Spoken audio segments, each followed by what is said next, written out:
This copyrighted telecast is presented.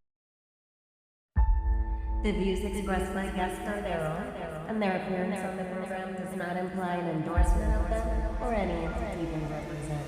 Views and opinions expressed by Hotep Jesus are those of Hotep Jesuses and do not necessarily reflect the views of the Hotep Nation or any of its officials.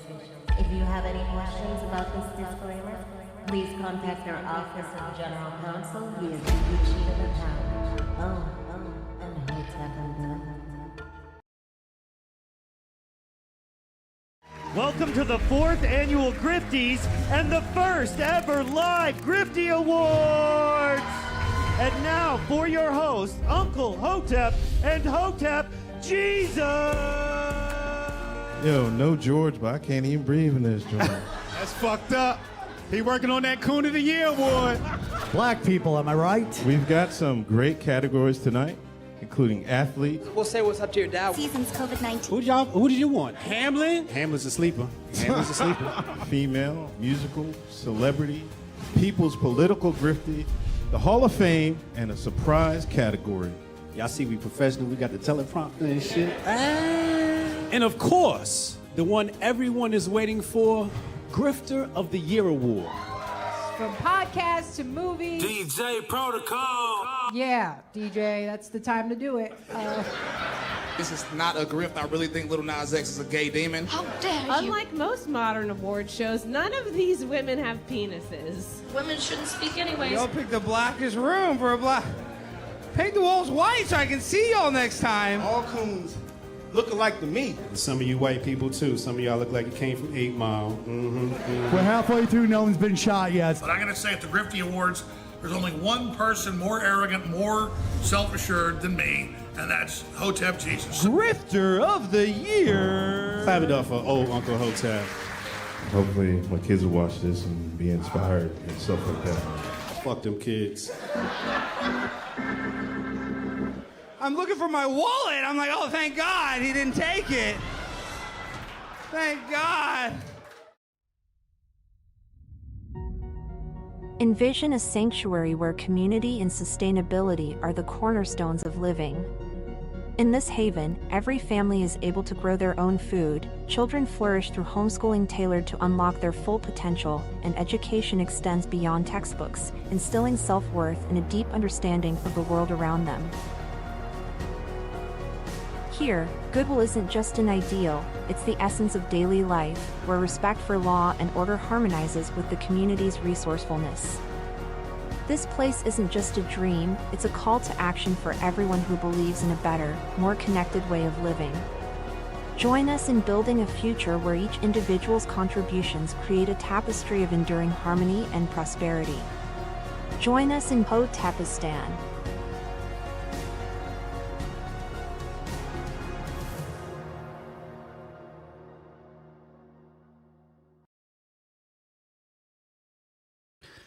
Many men wish death upon me, blood in my eye, dog, and I can't see.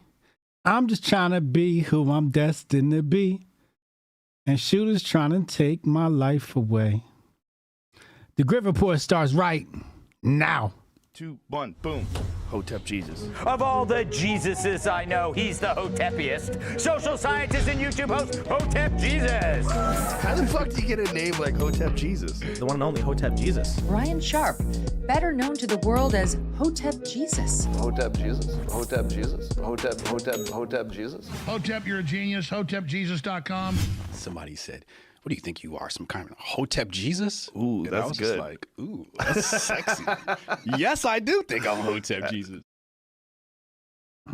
Good morning, good afternoon, good evening, or good night, depending on where you are in the world. Welcome to the Grift Report, live Monday through Friday, 2 p.m. Eastern. I'm your host, the Grift God. Hotep Jesus. Hotep Jesus. Hotep Jesus. Hotep, you're a genius. HotepJesus.com. Oh, this is a real Hotep brother. Hotep to the chat. Hotep to the Hotepistanis. Hotep. Tim, your comment never posted. Roll call. Jay Pilot in the house. What's up, sis? Up. Shout out to the Haram Life podcast, our sister podcast on this channel. J-A-A-A-A is in the house. What up, Rue? Tell Grandma we gonna be good, man. We gonna be all right. Jack Reeves in the house. DJ Protocol, official DJ of all Hotep Nation events. Goldstein, Hotep Goldstein in the house. Renee Vogel, Matt Earth Day, Cannon's in the house. What up, Brandon? What up, Montoya? Axel Foley, Descendant of Loki's in the house. Oh my gosh, Sean Magliore right out the gate with the $50 holla. Oh my God. Oh, this a real Hotep brother. Welcome, welcome, welcome, Sean. Amir, what's happening, bro? Heather's in the house. Steph, Lauren, what up, Lauren? Jabari's in the house. I was gonna put a little bit of ketchup on my ear for props today and shit, but I ain't want to get no ketchup on the hoodie. Middleman Reek, $20 holla. Oh, this a real Hotep brother. Everybody safe. Everybody keeping their ear to the streets. What up, Dre Brown? We're not even going to waste no time. We're going to get right into today's program. This past weekend, we experienced an event, a very tragic attempt at our president's life, DJT, Donald Jerome Trump. Shooter has been neutralized and DJT is now safe. This is the darkest day in American history. I'm going to tell my children, my grandchildren, I'm going to tell my grandchildren this was the scariest moment of our life since 9/11. Tragic to see something like this happen. Jabari, do the $2 super. Did you give your cousins that super chat money? I definitely did. I gave it to them. Gave it to my cousins. Absolutely. What's this? What's this coming through? I just got a text message from the Trump campaign. I am Donald Trump and I will make America great again. Fear not. Stand with me today. Donate.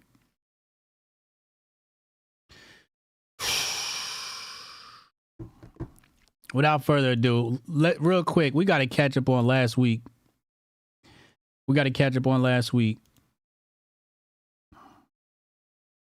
And then we're going to just slide right through these videos and clips and takes and hot takes and cold takes and rude takes and out of bounds takes. Let's get right into it. I got to be real with y'all, man. I can't call myself pro-black no more. This is going to be the last day that you see Black Hotep. I'm taking the black out of my name, and it's just Hotep. Because if you ain't Hotep, really, I ain't fucking with you. Not like this. Not like this. I kept the name Black in my moniker because politically I aligned with the black idea, right? Politically. But politically, y'all niggas ain't about shit, man. Really, y'all, real talk, y'all niggas ain't about shit. The fact that all of our great leaders went to the grave and you niggas still ain't got it in order is fucking sad, man. I feel like my daughter will be my age and you niggas will still be doing the same rigmarole, the same fucking dumb shit. Yeah, half of you niggas is on dating shows in your late 30s and that's fucking sad. The other half of you niggas do whatever a gay nigga tells you to do, which is probably why y'all niggas act like bitches because you don't know the difference between niggas and bitches. It just makes me truly disappointed. I'm not pro-black anymore, and I'm fucking sick of it. If you're not Hotep, if it's not my black family, if it's not the black people who I fuck with who are Hotep, then I don't fucking want you. Get to the back of the bus, because the Hoteps, we should be driving this shit, and the only way to get somewhere is to stop making stops at bus stops full of you niggas. So I'm only stopping the bus for Hoteps. The rest of y'all niggas, y'all can fucking catch a fucking cab or some shit. I don't give a fuck what you do, but it ain't gonna be with me no more, nigga. And it really does make me sad because I marched for you niggas. I was in the streets for you niggas. I lost my job for you niggas. You know what I'm saying? I fought against the feds for you niggas. You know what I'm saying? I really put it all on the line for you niggas. I wrote books for you niggas, a lot of us. But it's like, I can't be pro-black and be like one of 100 niggas.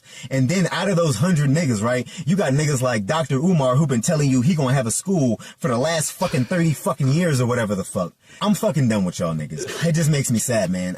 I cannot deal with you niggas anymore. Go ahead. Run to your fucking white masters, cause you niggas are bitches. Fuck you niggas. Hashtag Goldstein July. Goldstein July still in full effect. Boy, oh boy. Let's talk the assassination. Goldstein's got an assassination video. Let's go right into that. This is 4 minutes and 40 seconds of Goldstein on the assassination attempt. Let's see what he's got for us. Wow. Well, here we are, 15th day of the 7th month in the 2024th year of our Lord. And it was a crazy weekend. Real quick, I just got to say I stand with you, strong dad. I know that he's going through like a second fit of Hotep rage, but I stand with you and I know what you're going through. What a fucking time to be alive. Shout out to the person who ain't. My heart goes out to the family. However, a few takeaways I got from this weekend were,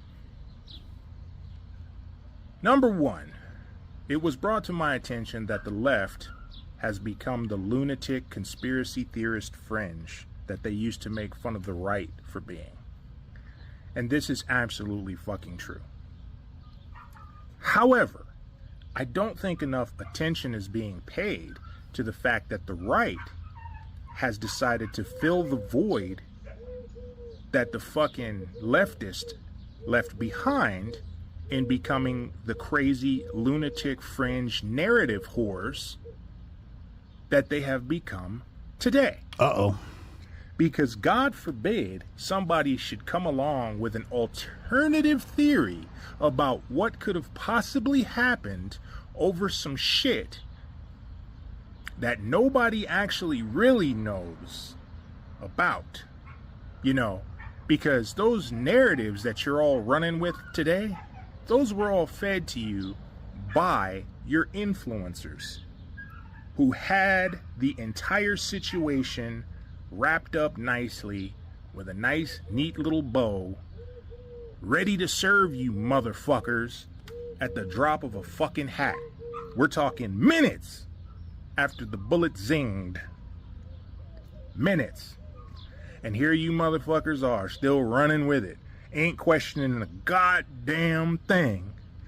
And let's not forget, your influencers, they're also the media, and I cannot stress that point enough. The media fed you motherfuckers those narratives, and you're just running full fucking speed. My, how the worm has turned. Number two takeaway. Damn, we only on number two? When did conservatives, you know, the party of self-reliance, right? Pull himself by the bootstraps. All that other good shit. Things I believe, by the way.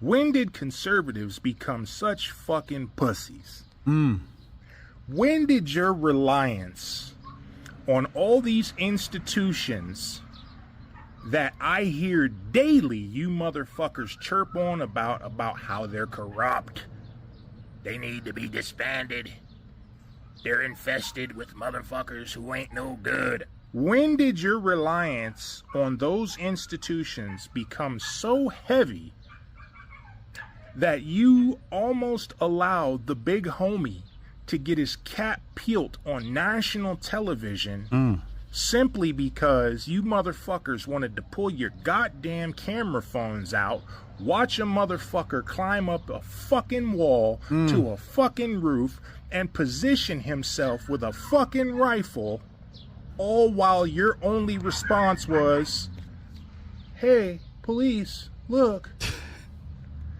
You motherfuckers couldn't have rushed the building, started throwing rocks. Ain't nobody in the goddamn crowd had a hammer in the trunk. What in the fuck happened? That's a good point. To you motherfuckers. And my final takeaway is, leave that motherfucking Secret Service bitch alone. Yeah, the bitch was scared. Yeah, she wasn't supposed to be there. All that, right? But leave that bitch alone, because none of that shit would have even occurred had the pinnacle of protection, the white man, had it just took the shot. Thank you. Have a nice day. Damn. Now I will say, one of the narratives floating around is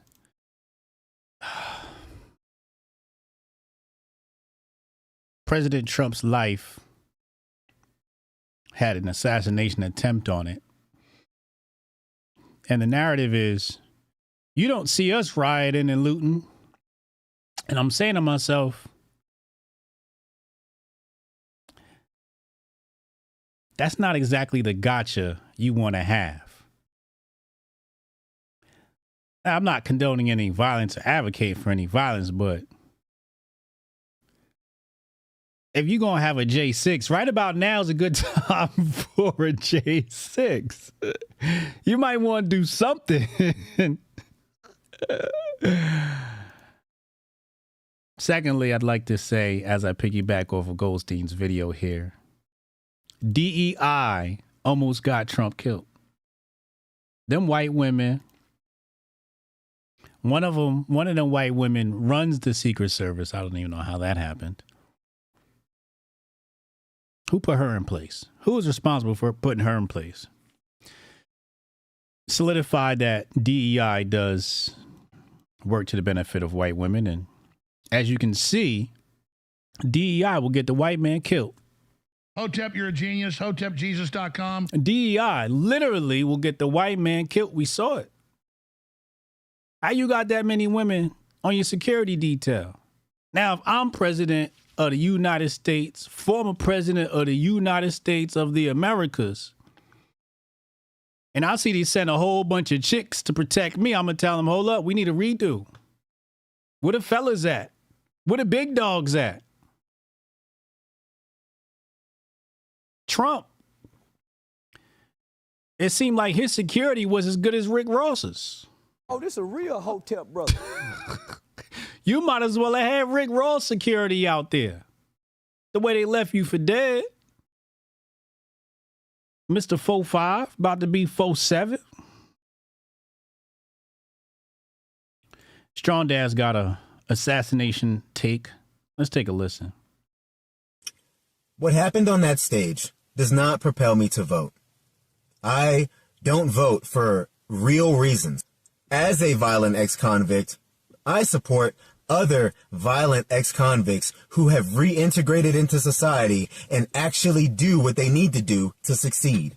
Right? You pay taxes, you got off of parole, no issues, you didn't reoffend, you've been out for 10 plus years or more, you're doing what you need to do to make sure that your family eats and survives, and you're not resorting to criminality anymore. Those of us, our issues aren't on the table. They're not making it easier for us to restore our gun rights so we can protect our families.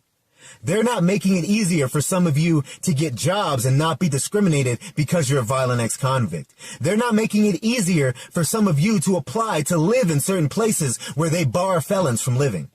It doesn't matter how much you've done for society, they still don't give a fuck about you, either side. And now when I'm talking to black people specifically, them fucking Democrats, they the niggas who really owe us reparations. And I've yet to see a single Republican say that shit. I ain't seen one Republican say, not only are they the real racists, but we're gonna make sure that they pay you back everything they stole from your communities. That they pay you back for everything they've done to your communities. They don't say that shit. They just want you to vote. They don't want you to be black. They want you to be American. And these other niggas don't want you to be black unless you vote for them. They're both horrible sides to be on. So watching what happened on that stage, that political theater, yes, it's going to cripple and dismantle Democratic power. And I applaud that. Hell yeah, fuck the Democrats. But it doesn't mean all of a sudden that I have forgotten why I don't vote, that I have forgotten what I stand for. If you don't stand for something, you'll fall for anything. Well, if I were to vote, I would be falling for this and no longer standing on business, what I believe in. So when I see my issues addressed directly, then maybe I'll vote. But until then... my temperament bipolar, choose right. Okay, let's get it up. It's time for you. Oh, man. Oh, this a real Hotep, brother. Cannon with the $10 holler. Like I said, Donnie T need to come to the hood where it's safe. Let me tell y'all something. I've been playing the Tom Clancy video games probably since I was in high school.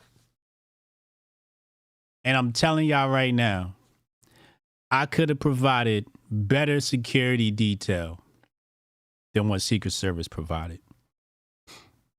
Easily. I'm pretty sure at least half of the chat could have.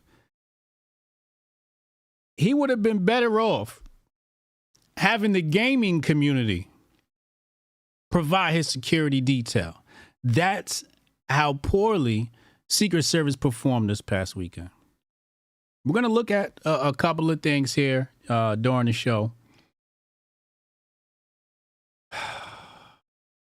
Ain't no DEI in the hood. Facts. You definitely could have got some brothers. See, if you'd have put some brothers, they talk about DEI. DEI don't target black people. If it targeted black people, been a brother up there, the brother, he'd have made sure Trump was safe. Trump would have been safe. Let's go to the Men of Order moment of the day.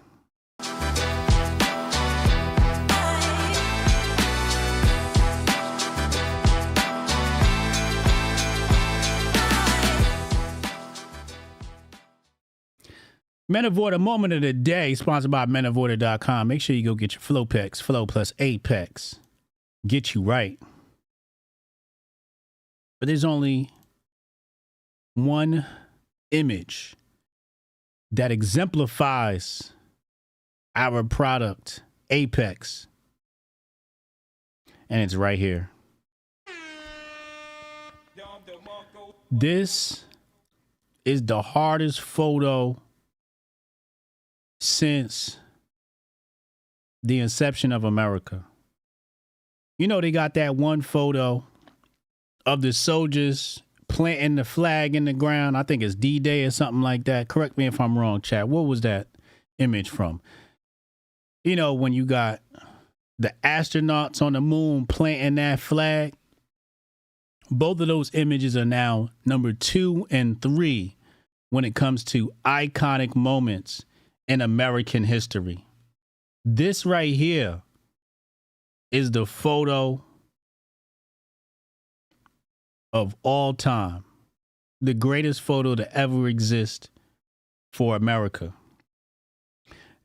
Iwo Jima, my bad, Vietnam. This is the greatest photo to exist since the creation of mankind. Got blood on his face.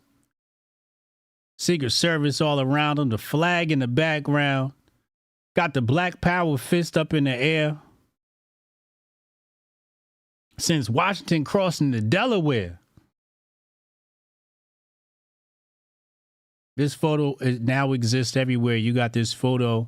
You got people in the Philippines printing up shirts with this photo. People in Pakistan, Ukraine, you name it. Everybody's grifting on this photo. It's on coffee mugs. It's on T-shirts. It's on hats. People get. Uncle Hotep said 1,000 likes and he'll get it tattooed. Oh, this a real Hotep brother. This photo exemplifies the phrase, a picture is worth 1,000 words. You just cannot put into words what this photo represents right here. Yeah, hardest photo since the fake moon landing. Facts. This is the most American photo ever. most American photo ever. Iconic. Legendary. Trump.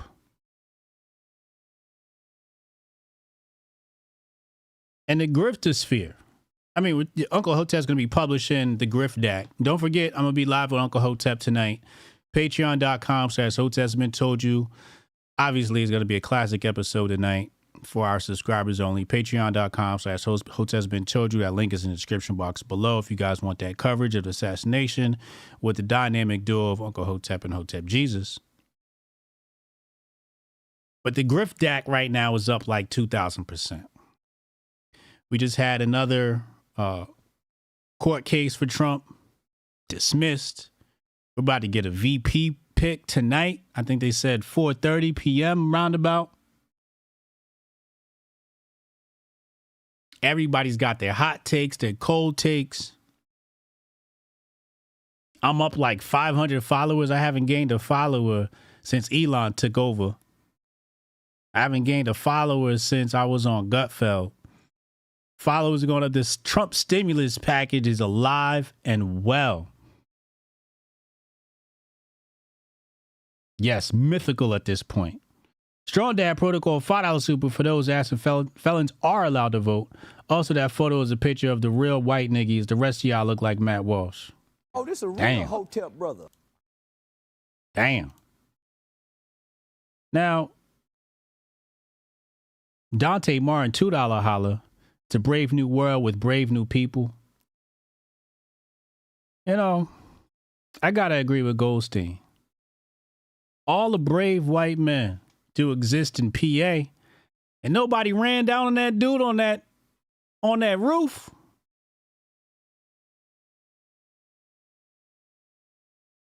Do you know you could have retired off of grabbing that guy by the throat? You could have retired off of that.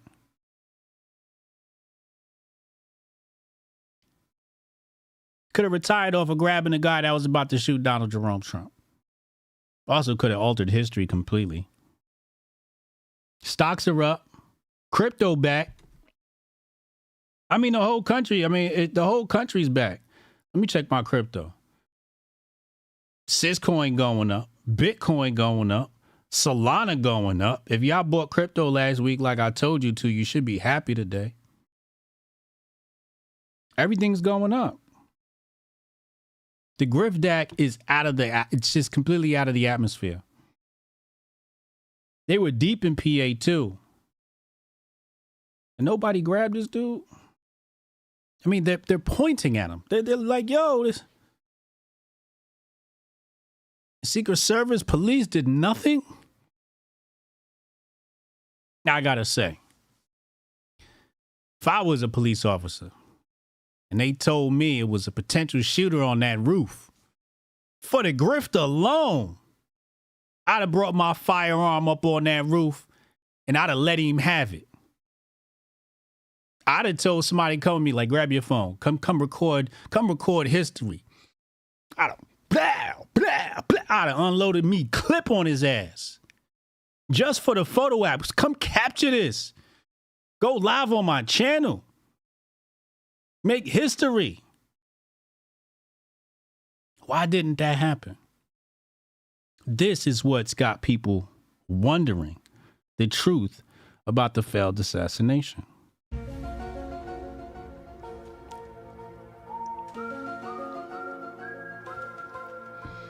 Jabari Judah with the 10 gifted Hotep Jesus memberships. Welcome to the channel.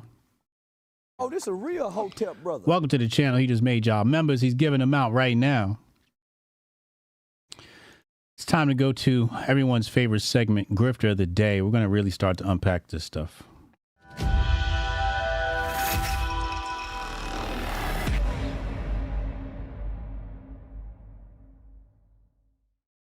You know who won? Shout out to Grifter of the Day, sponsored by Grifties, grifties.com. Go vote for your favorite Grifter. Vote for me, Hotep Jesus, for Grifter of the Year, grifties.com. I'm out here working hard for it. But you know who else is working hard out here for Grifter of the Year and doing a damn good job? 50 Cent. 50 Cent is one of the people that's really winning after all of this, because as soon as the news hit, everybody started comparing Donald Jerome Trump to 50 Cent. And this is the image he had at his, I believe, Boston show. Yeah, at his Boston show. Got DJT on his first album cover. Iconic. Legendary. Epic.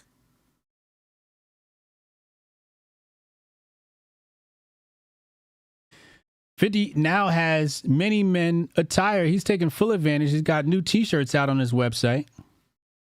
Y'all might want to go grab those. But we also have some absolutely despicable grifters. Despicable. And I blame the right wing for giving this guy a voice. Can anybody in the chat guess who I'm talking about? We all wanted to forget this individual. I didn't want to play this today, but since Uncle Hotep mentioned it, I got to bring it up. But right wingers, people in the center, put them on stage. The Senator Loki with 10 gifted memberships. Oh, this a real Hotep brother. Memberships are just flowing in the chat today. Yes, Angelia. This dude right here with the stripper name. Fuck Trump. Fuck the people that support him. I just want you to know, okay? Just in case you're confused or it seems like I'm, whatever. If one of you were in the crowd and you're a conservative fan of mine and you end up, if one of you were in the crowd and you're a conservative fan of mine and you end up, getting blown away, whatever the fuck, I'm making fun of you the next day on Twitter. I am. 100%. The only way he's going to talk like that, he's sitting in the comfort of his room on a microphone alone, spewing that kind of shit. Scum of the earth. Some of y'all sat there and you entertained him. When they put him in front of a microphone on all these little right-wing shows, establishment right-wing shows that pretend like they're anti-establishment. They put him up there. They put him on these stages. Some of y'all clicked on that shit and you watched that content. You watched his little shitty-ass debates. You watched him go back and forth with these establishment, fake anti-establishment grifters and help prop him up after he lost his job with the left. We should have left him unemployed. Last week, Candy. Don Lemon loses his job. He starts a new podcast. And we should just be able to forget about the guy. He reaches out to Candy and Candy says yes to the interview. Why? If it wasn't for the right, the left would die. Hotep, you're a genius. HotepJesus.com. Why do we keep paying attention to these people? If Don Lemon hit up my agent, if he said, yo, Stacky, I want to book Don Lemon, I'd have told him, go fuck yourself. I got shit to say to you. I hope your channel dies. I hope your career ends. Go lay up with your little white husband. Why do we keep giving these people voices? Why do we keep giving people air? I'm absolutely sick of it. Enough on that. It's time to get to the conspiracy theories that everybody's been waiting for. Here we go.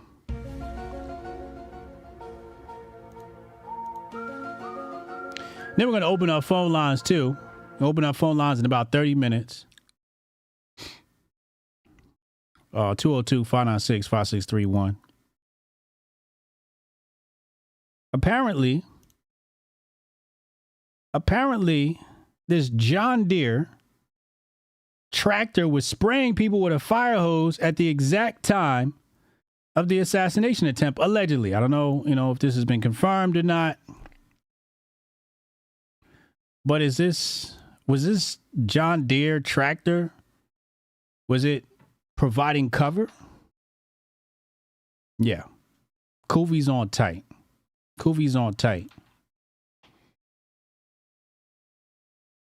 Now, Jesse Waters sent out a call to action to people. He told the people, who said, right here, told us do a dig on the building. So I did. says, Real Abs 1776 says, it is owned by AGR or American Glass Research. They specialize in the manufacturing of various glass products. They were bought out by Indicor in March. Indicor's CEO is Doug Wright, whom used to work for Raytheon and Ingersoll Rand. Raytheon is a former defense contractor with much shadiness attached. He also used to work for Honeywell. Honeywell and Raytheon both refused to donate to anyone voting against certifying Biden on J6. I don't think it's a coincidence that Soros's tweet featured a picture of broken glass and a would-be assassin fired from the top of a damn glass factory.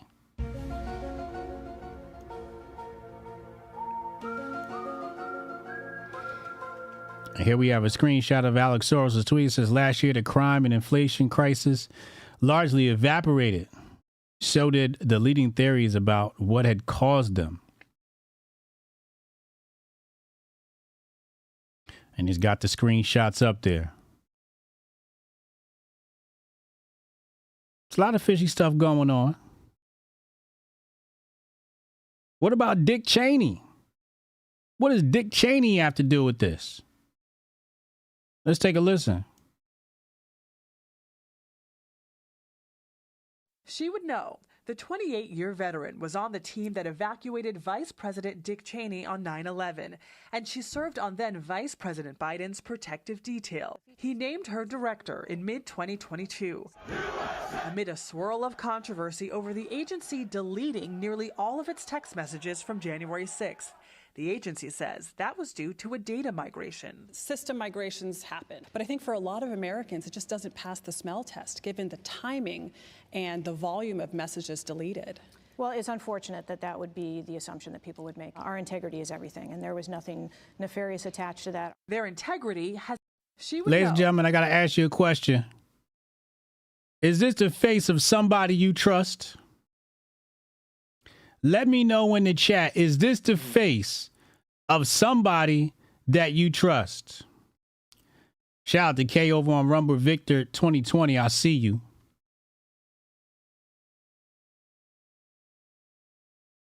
Is this the face of somebody you trust? Francisco Sanchez Jr., $20 holla. Biden appointed the director of Secret Service. DHS oversees the Secret Service. The Biden admin doesn't want Trump's migration reversals to see the light, meaning they already know he will become president.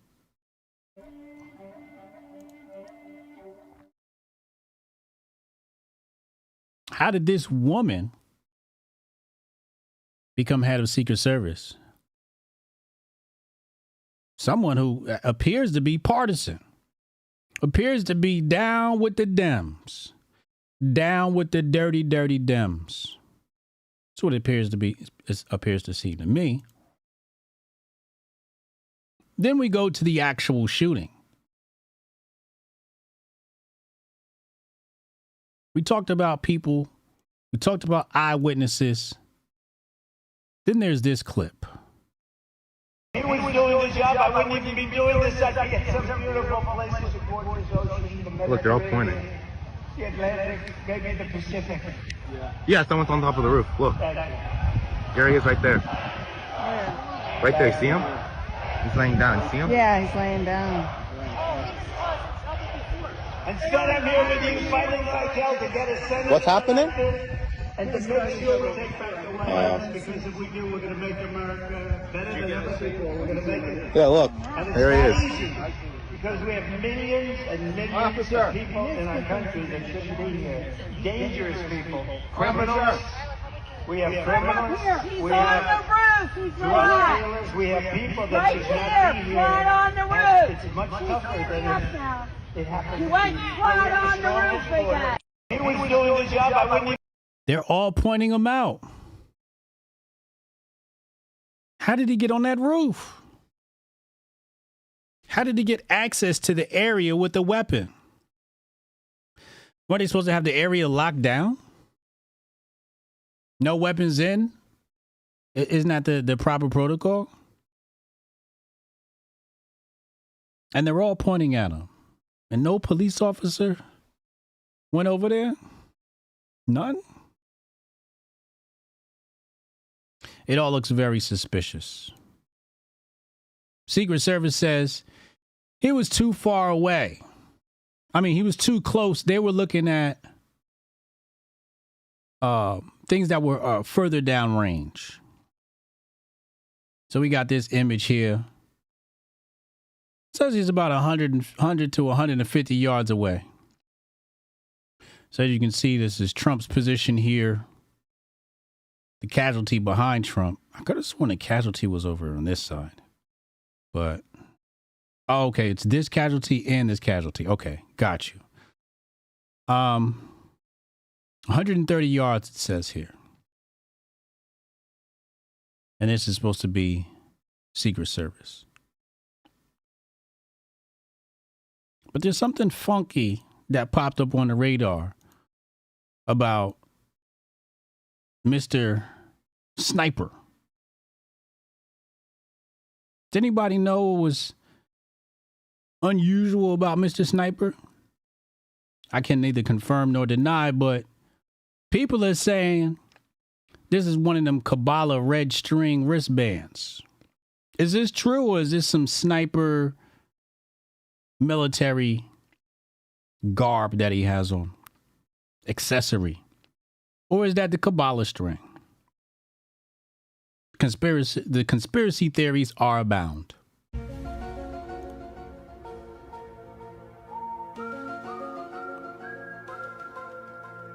Antifa blocking the entrance to the RNC right now. We're gonna get you some live coverage as well. Please believe it. We're gonna let things boil at the convention, and then we'll get you some live coverage. Don't you worry. I'm gonna cover it all. I want to go to these eyewitness accounts though. Uncle Hotep posted this one. Let's take a look. Just take me back. What were you doing before the shooting happened, and then what did you see and hear?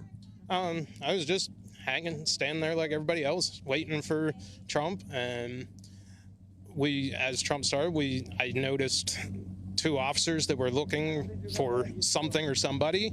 I was looking around myself and seeing a guy on top of one of the buildings go in between one building to the next, and went and told the officer that he was up there.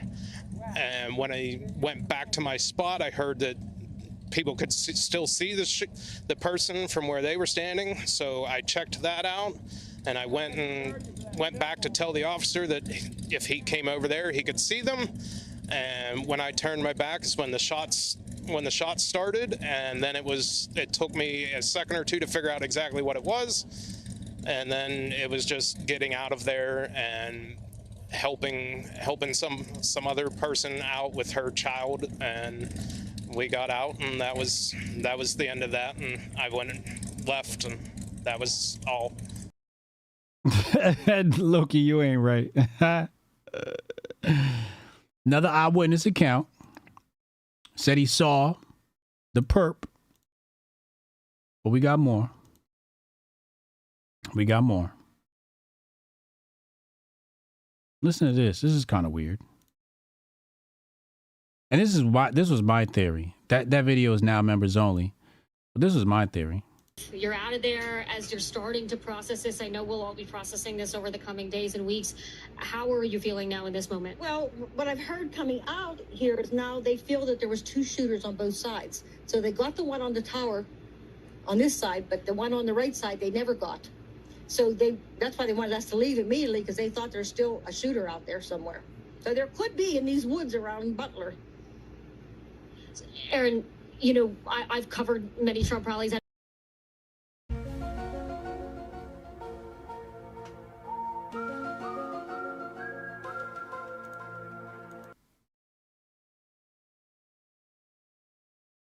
Now, my stream from this past weekend, again, which is now members only, I said, usually when you have these situations and you're going to be highly speculative, and this is going based upon what we've seen in the video games, what we've seen in Hollywood is you got your patsy, right? Even if we follow the assassination of JFK, or if we follow the assassination of MLK, we go, okay, the person who they're saying did the shooting ain't the actual shooter, according to, speculation and conspiracy theory.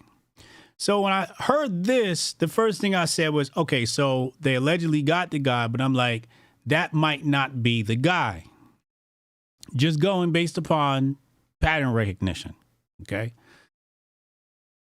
Then I see this report, and the lady says there were 2 shooters.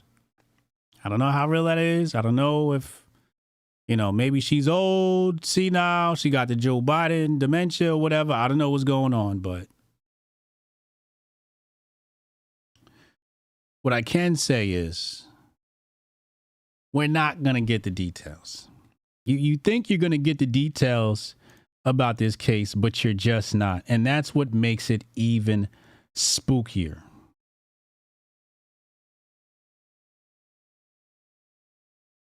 Here we got FBI.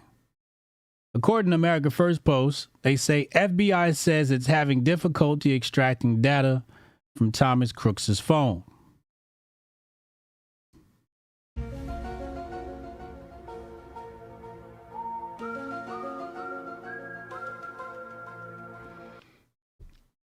Now, if I threaten somebody, FBI would have no problem getting into my phone.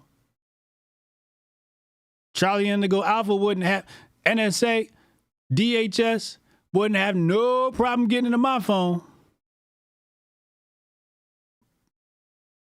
But we can't get into this guy's phone. And what's this guy's name? Chat? Crooks. He's a crook. Literally, he's a crook. It's his name. He's a crook. And they're saying they can't get into the crook's phone. Anybody in the chat believe that? Does anybody in the chat believe that? Jabari Judah, $2 holler. Obama locked his Twitter account. Yeah, I saw that. Not his personal one, but the government one. They protected his tweets. Y'all believe that? Y'all really believe 40-ounce guzzler Paul said they tried password 123 and gave up? Now let's do some deductive reasoning here. Let me dive in and give you my personal opinion on all of this stuff, right? We're gonna go little by little. So first we have to start off with the Secret Service speccing the place out, okay? Now, I saw videos of ex-snipers and ex-special forces guys, and they're telling me, what the proper protocol is, Dan Bongino proper protocol, and all this other shit. And I'm like, nigga, we all know the proper protocol. You ain't got to be a Navy SEAL. You ain't got to have the Guinness Book of World Record for longest sniper shot to know. I mean, we all seen the movies, right? We all know what to do in these cases. So the first thing is they've got to spec out the entire place, right? Anything with a roof or a window has to be closely monitored. So you have that one roof. Let's pull that up really fast so we can take a look at this. So the roof where the sniper is has direct line of sight. Direct line of sight, not a tree in the way or anything. Direct line of sight at where Trump is going to be standing. Direct line of sight. So, if you're going to put snipers anywhere, why wouldn't you put a sniper right there? Why didn't you have your own sniper there? Or maybe you did have your sniper there.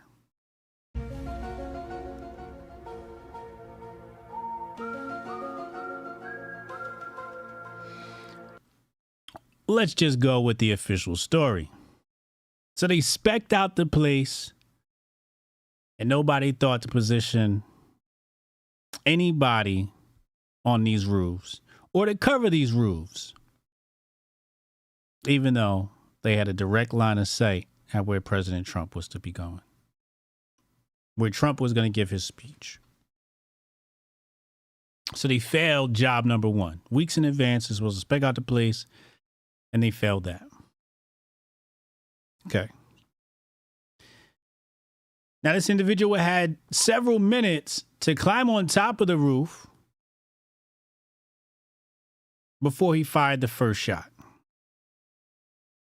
Now, I'm telling you right now, if I climbed up on top of a roof, unarmed, near any president, it wouldn't be no more Grift report. Because I would be DOA. It'd be a 187. They wouldn't have asked no questions. Shouldn't have been on the roof. For some reason, this individual makes it on top of the roof. Not only does it make it on top, he makes it on top of the roof with a rifle. Now, it's Secret Service's job to keep an eye on the area. But a bunch of citizens, rank and file, bunch of civilians were able to spot this guy for several minutes, warning people. And nobody in uniform was able to spot him.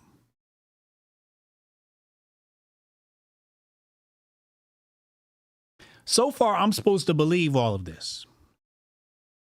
I'm supposed to just believe all of this so far is organic.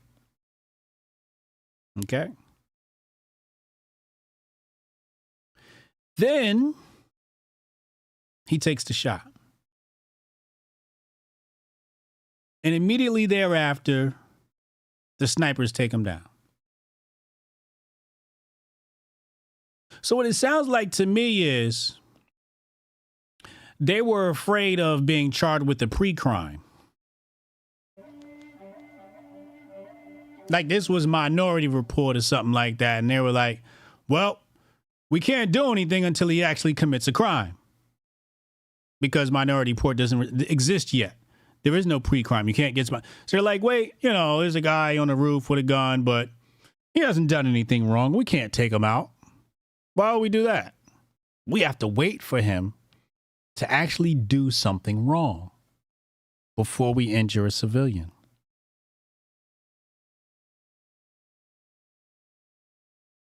So you wait for him to take a shot at the president. Also, we're supposed to believe that you didn't see him, that the snipers didn't see him.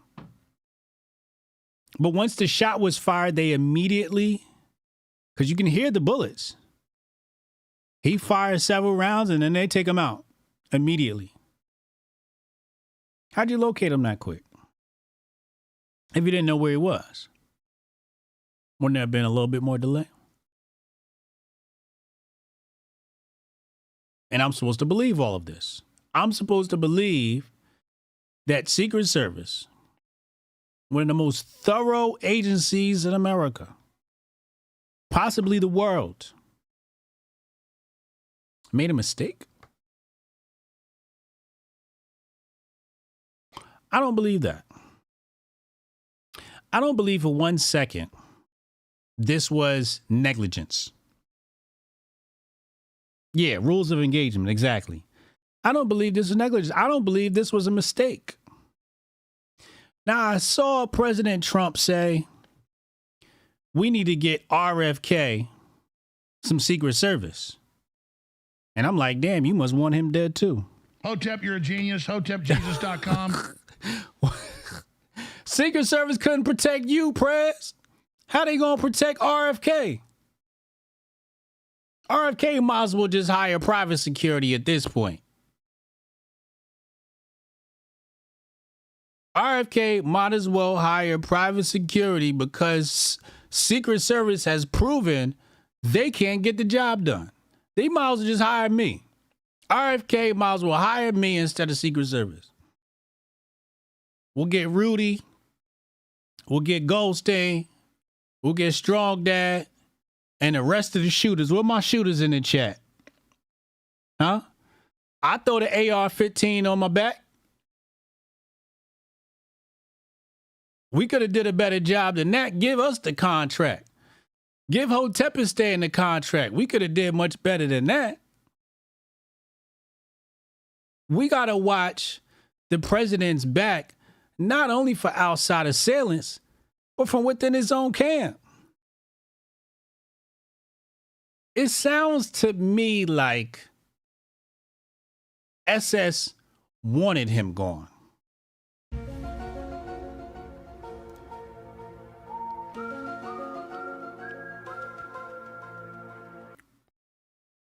Yosef L. Bebe. Don't worry, Goldstein. We can get you clearance. We can get clearance. Secret Service. Secret Service. I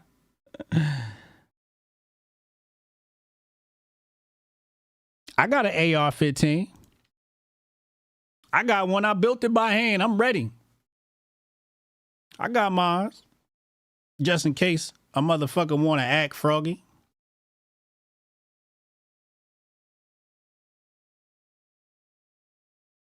It seems to me like somebody within the deep state, somebody within the swamp, backstabbed Trump. Somebody in his own camp said, don't do anything until they fire the shot. Now I'm watching the movies, and what they do is, after you complete your assignment, the cleaner comes in and cleans you up. We've got to make sure there are no witnesses. Now, speculation can say, we hit them with the MK Ultra thingamajiggy. Maybe we trained them on some Jason Bourne shit. Threw them out there, but we didn't want anybody to know. So we let him take the shot. He done missed 5 times. He done hit all the wrong people. All right, take him out. We don't need him squealing. That's what the movies tell me. This looked like it came straight out of a Jason Bourne movie. It looked like Mark Wahlberg's Shooter. Like y'all set everything up for the perfect opportunity to take out a VIP and try to make it look like a failure of doing your job.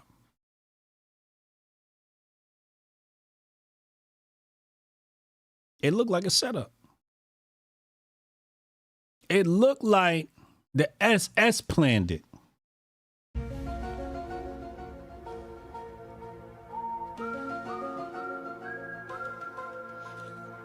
It looked like the SS planned it.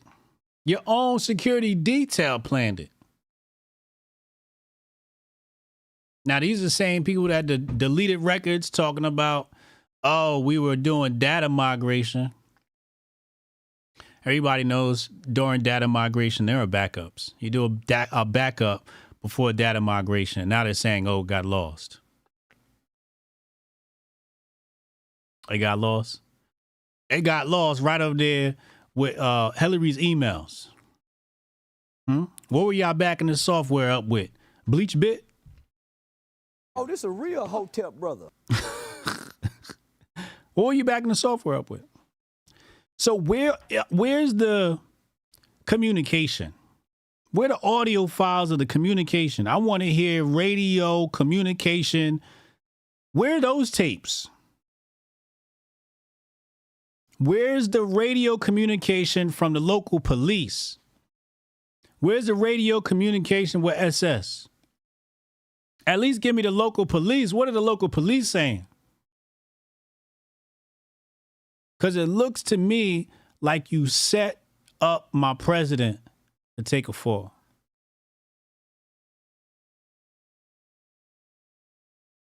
That's what it looks like. That's insane. Because I'm not going to sit up here and believe that Secret Service failed to do their job. I can't believe that. I want to say I'm too smart to believe something like that. That's what I want to say. I could be an idiot, though. Maybe I don't know shit. I feel like I got enough good common sense to know that's some bullshit, though. So now what happens? Now we're waiting on the investigation. But who's going to do the investigation? The same people that let Trump stand there like a sitting duck? The same people that put together the 9/11 Commission report? Oh, this a real Hotep brother. The same people who said Hussein had weapons of mass destruction? Who's doing the investigation? What are y'all investigating? The only thing that needs to be investigated are local police and SS and any other security people. Shit, if I was head of state, everybody, I want them all locked up. Nuremberg trials. Even though Nuremberg trials didn't lock up anybody that needed to be locked up. Everybody needs to be rounded up and investigated thoroughly. Especially that sniper. Especially the sniper. Why'd you pull the trigger, dog? Looked like you had him lined up. All the technology, we got thermal. We got all types of stuff. You couldn't see him, but you saw him in time to... So SS is saying, well, he was outside of our range. We were looking, 500 to 1,000 yards out. We're not looking that close for a threat. That's somebody else's job to look for a close threat. Again, I'm just a civilian. I don't know what the protocols are. Maybe they're right. Maybe they was looking in the trees. I don't know what the fuck they was looking for. Birds in a nest or some shit. They sure as hell wasn't looking for no threats. Because the threats was right there underneath their nose. So whose job was it to look at the close threats? They saying local law enforcement, local security, etc., etc. But I'm supposed to believe that Secret Service just failed to do their job. Somebody in the deep state wanted Mr. 45 dead. And by the grace of God, Mr. 45 turns his head at just the right moment.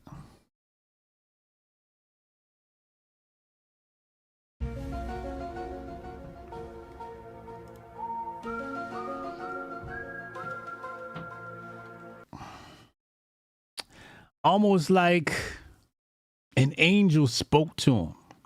He said he was looking at the charts, the immigration charts. That's what he said. He was looking at the immigration charts.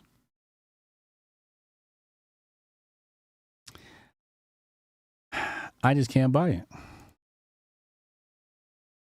I just can't buy it.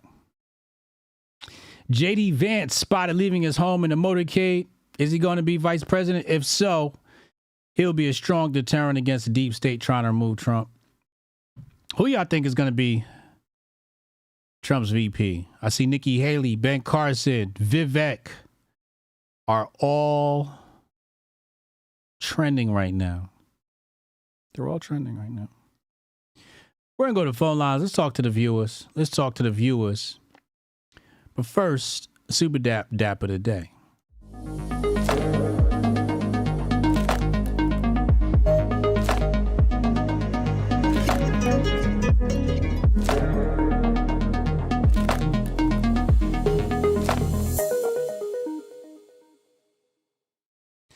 Super Dap of the day brought to you by Super Dap AI. Super Dap AI, follow them over on Twitter.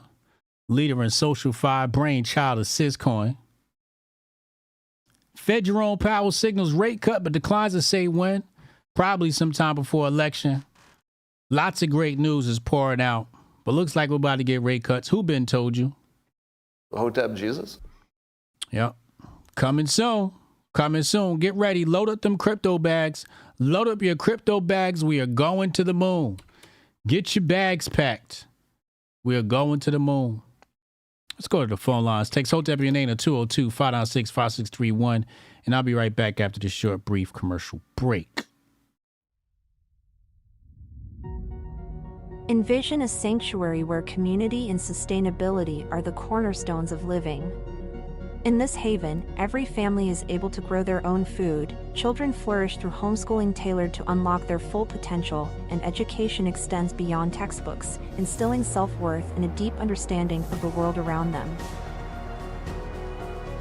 Here, goodwill isn't just an ideal, it's the essence of daily life, where respect for law and order harmonizes with the community's resourcefulness. This place isn't just a dream, it's a call to action for everyone who believes in a better, more connected way of living. Join us in building a future where each individual's contributions create a tapestry of enduring harmony and prosperity. Join us in Hotepistan.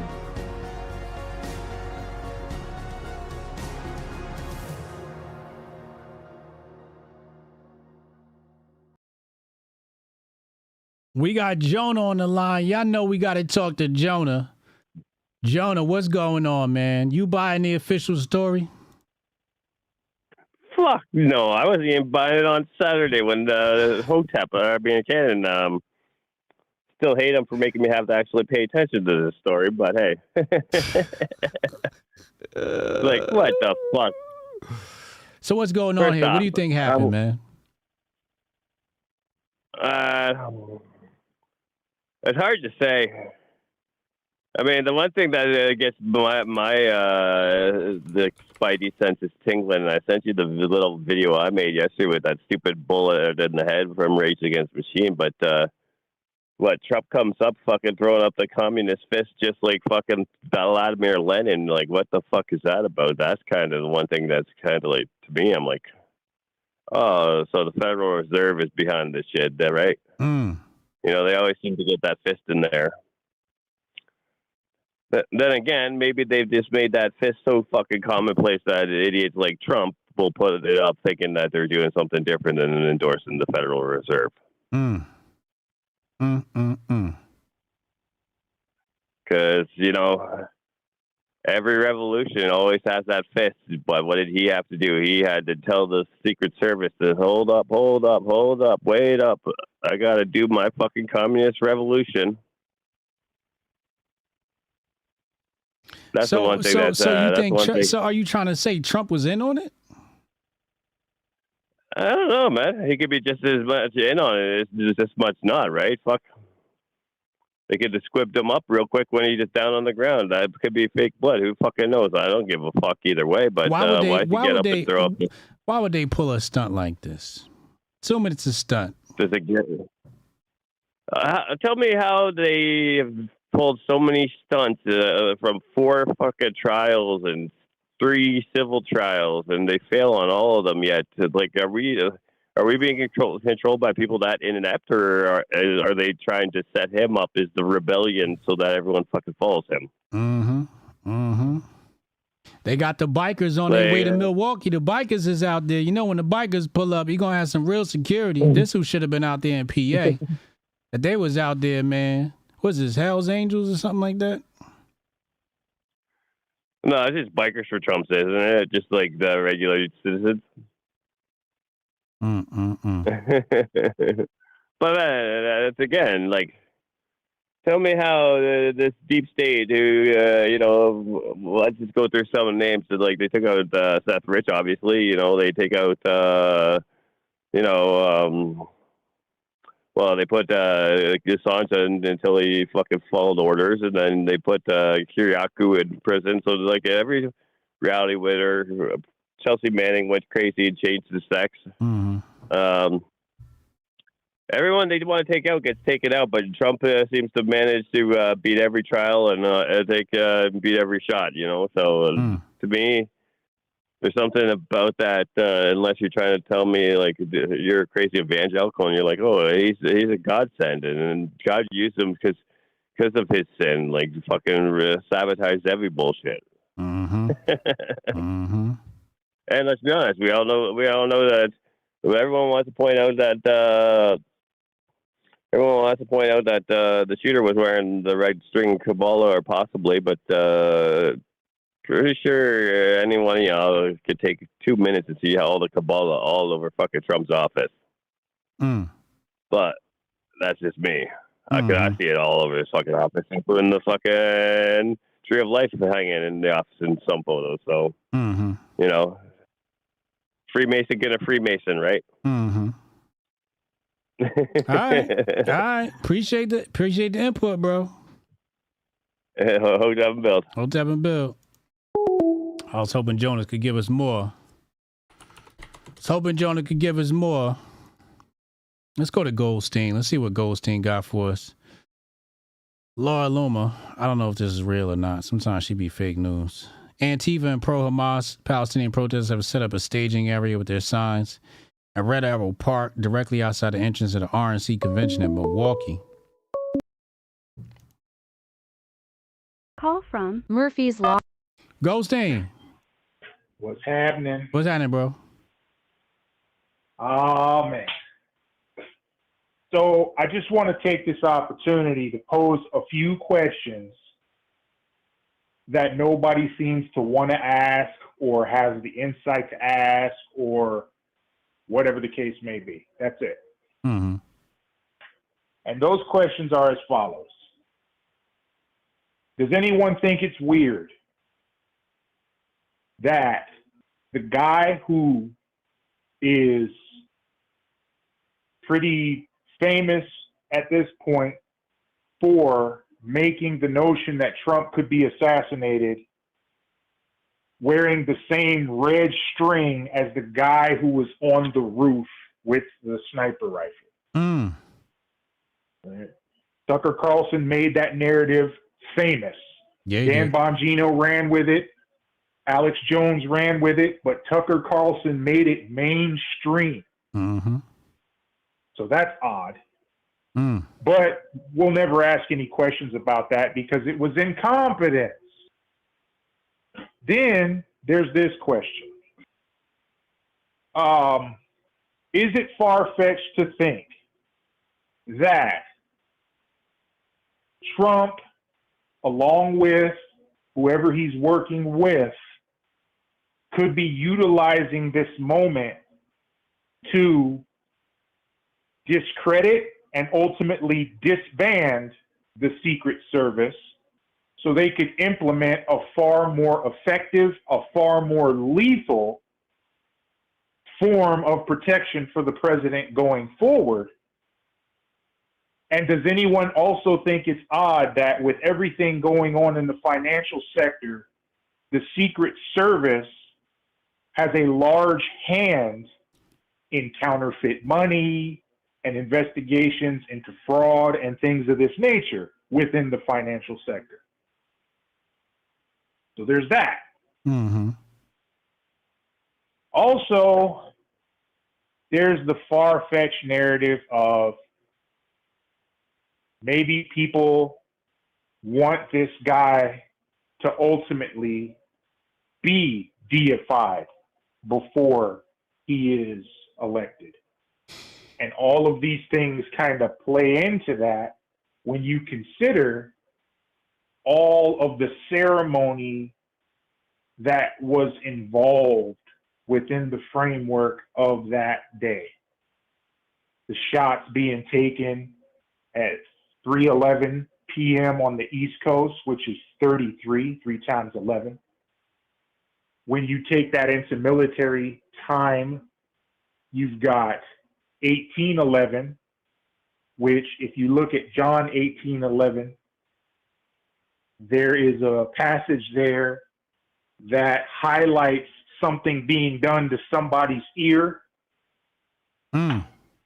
There's also the fact that it was Julius Caesar's birthday that this took place on. We all know how things worked out for Julius Caesar, but we also know exactly what Julius Caesar was, or at least considered by some to be at the time of his reign. So there's a lot of questions, and I could go on forever. I just wanted to pose those that we will never, ever, ever, ever, ever, ever know the answer to, because if you say any of them, people will shout you down as if you said, I'm not taking the vaccine. They'll insult you. They'll fucking call into question your integrity as a human being. They will do all kinds of crazy shit. And ironically, all those detractors are coming from the right now, which just a week ago, those same people were like, how can you be this type of person? I should be able to say these things. I should be able to pose questions and ideas, right? Mm-hmm. So the whole shit just reeks of fucking craziness to me. I have my opinions. I'll reserve those. I'm just saying, why can't we ask those questions without fucking vitriol and all kinds of shit thrown at us? When, like I said, just a while back, this was the same crowd of people who were saying the same thing I'm saying right now. How come we can't just ask questions and test the narratives and see what the fuck, right? All that shit comes to an end when it comes to Trump, though. Absolutely. It's weird to me. Absolutely. You know you can't do that. Can't do that. There's no possible way a motherfucker could possibly be playing you motherfuckers. There's no possible way a lifelong Democrat from New York who has all kinds of ties all over this fucking planet could be playing you motherfuckers. Right? There's no way that could be the case. Right? But we'll never be able to ask those questions or get to the bottom of that narrative. If it even exists, we'll never know. Because it's already been summed up. It's either incompetence if you're a normie, or the deep state's trying to get them if you're somebody who's outside of the norm. And it's odd to me also that outside of the norm crowd has been cultivated by a number of individuals over the past year and a half, maybe 2 years now, with the likes of your Tucker Carlsons, your Candace Owens, your Matt Walshes, and all the rest of these other fucking right-wing influencers creating a base of media that is considered to be outside of the norm. But when you have all collectivized to the degree that you have, and you're all parroting the same thing, you become the same as the fucking normies. You become noise that won't let anything else get in. You're the same goddamn thing. Well, they're in alignment with Trump. They're MAGA fans, so MAGA fans wouldn't, suspect their fearless leader of any wrongdoing. I get that, but they lose the spirit of what they're supposedly about when it comes to the left-wing media. Yeah, that shit has to fucking be the standard. It cannot just stop when you want it to stop. No, you have to question everything. You don't know any of these motherfuckers.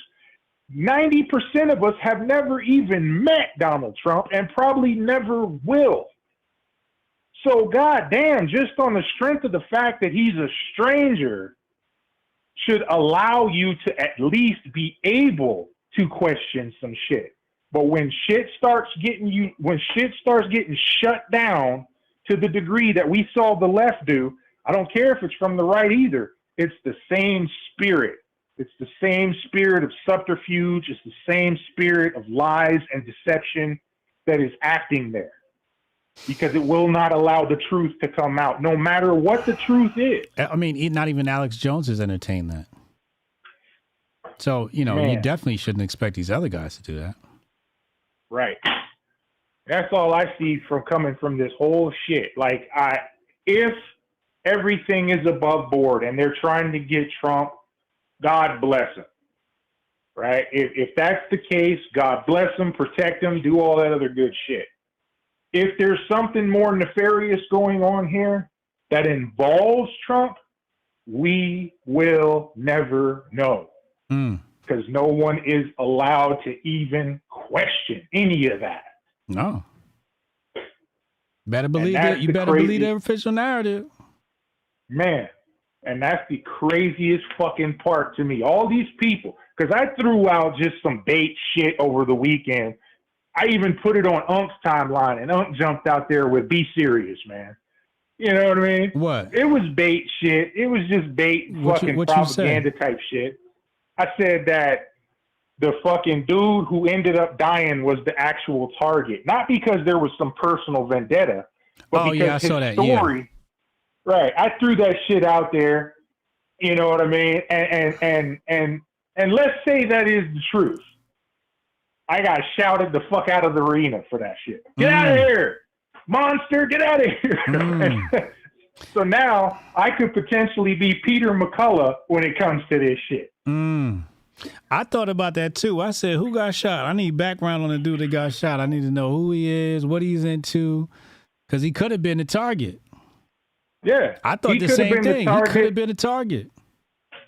He could have been the target on some, we need to take him out because he's serious type shit. Right. Or it could have been just as benign as his story would make for great cinema in the fucking news, in the news cycle. Right. We'll be able to have fundraisers. We'll be able to fucking push agendas along, all that shit, just based on the fact that he got popped. Right. Right. You got the right who can do their thing with it. You got the left who can talk about gun control with it. Everybody wins. You know? And that's what you got to kind of look for in these scenarios is who benefits the most. You know, it's kind of like follow the money in that aspect.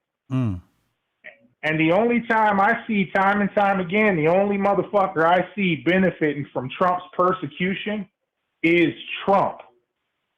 No matter what form it comes in.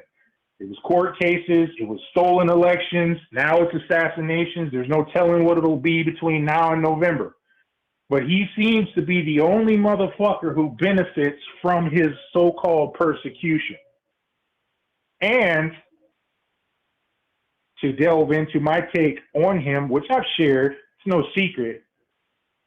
All you got to do in some instances, if you're that type of person who believes that type of shit, just look at Revelations 13:4. Revelations chapter 13, verse 4. Who can make war with the beast? You know what I mean? Mm-hmm. So it's just one of them things. It's one of them things, but I just hate the fact that we will never get to the bottom of anything with motherfuckers who are just steadily stifling all voices and everything. And then you got except for what? I mean, you also got to factor in the it's too soon. It's too soon, right? Like, you know, something tragic happened, you know, people are reacting, and it's just like, you know, with your take, they're going to be like, yo, it's too soon, right? So you got to deal with that as well. Yeah. I'm asking questions about the whole shit, though. Excuse me. It would behoove everyone to do just that, no matter what the fuck you feel internally. At least let the shit breathe. If it's fucking bogus, it'll come out in the wash that it is. Yeah. You know, it always does. Truth always comes to the light no matter what. So if these fucking conspiracy theories and all this other shit floating around this shit is bogus, it'll come out in the wash. The more we talk about it, the more we look into it, the more we investigate it. But shouting that shit down, that makes you a fucking vaccine supporter in my book. Breaking news. After a lengthy deliberation and thought, and considering the tremendous talents of many others, I've decided that the person best suited to assume the position of Vice President of the United States is Senator J.D. Vance of the great state of Ohio. J.D. honorably served our country in the Marine Corps, graduated from Ohio State University in 2 years, summa cum laude, and is a Yale Law School graduate, where he was editor of the Yale Law Journal and president of Yale Law Veterans Association. JD's book, Hillbilly Allegheny, became a major bestseller and movie as it championed the hardworking men and women of our country. JD has had a very successful business career in technology and finance, and now, during the campaign, will be strongly focused on the people he fought so brilliantly for, The American workers, farmers in Pennsylvania, Michigan, Wisconsin, Ohio, Minnesota, and far beyond. I hear that. I don't automatically say, yay, J.D. Vance, hell yeah. I automatically hear, he went to Yale. Didn't fucking John Kerry and George Bush do the skull and crossbones things at Yale? That's where my mind immediately goes, because I don't trust none of these motherfuckers.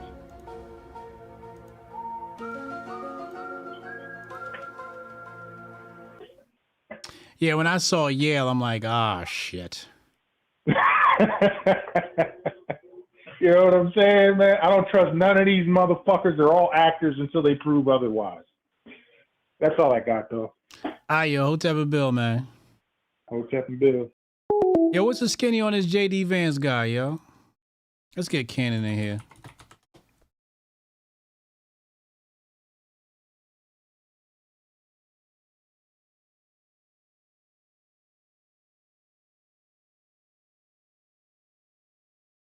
What's the skinny on JD Vance? How y'all feel about that? Y'all like this pick?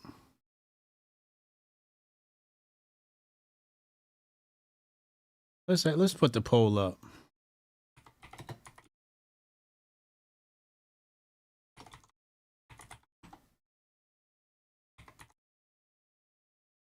Let's see what the people say. Call from Cannon. Cannon, what's up, bro? What's up, bro? Look at it. Look, this is how I'm gonna put it. I don't think Trump had nothing to do with it. I don't see him going, hey, y'all, put somebody up on that roof, shoot me within an inch of my life. If I die, I die. But we need this op. We need this photo op. That makes no sense to me. Simplest solution is the best solution with that. What I will say is this kid had help. Somebody in Trump's camp or somebody above that or in the Secret Service helped this kid out.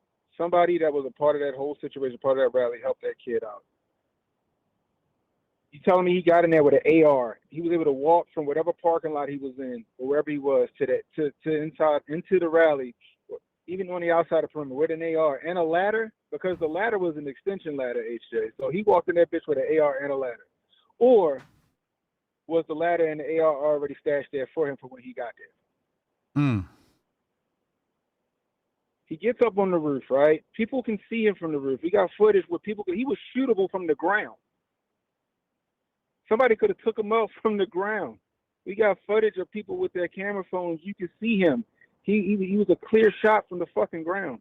You telling me that the Secret Service the snipers? I don't even think they were Secret Service snipers because they had police on the back of their plate carriers. Secret Service don't have police on the back of their plate carrier. Would tell me they was local. Mm-hmm. All right.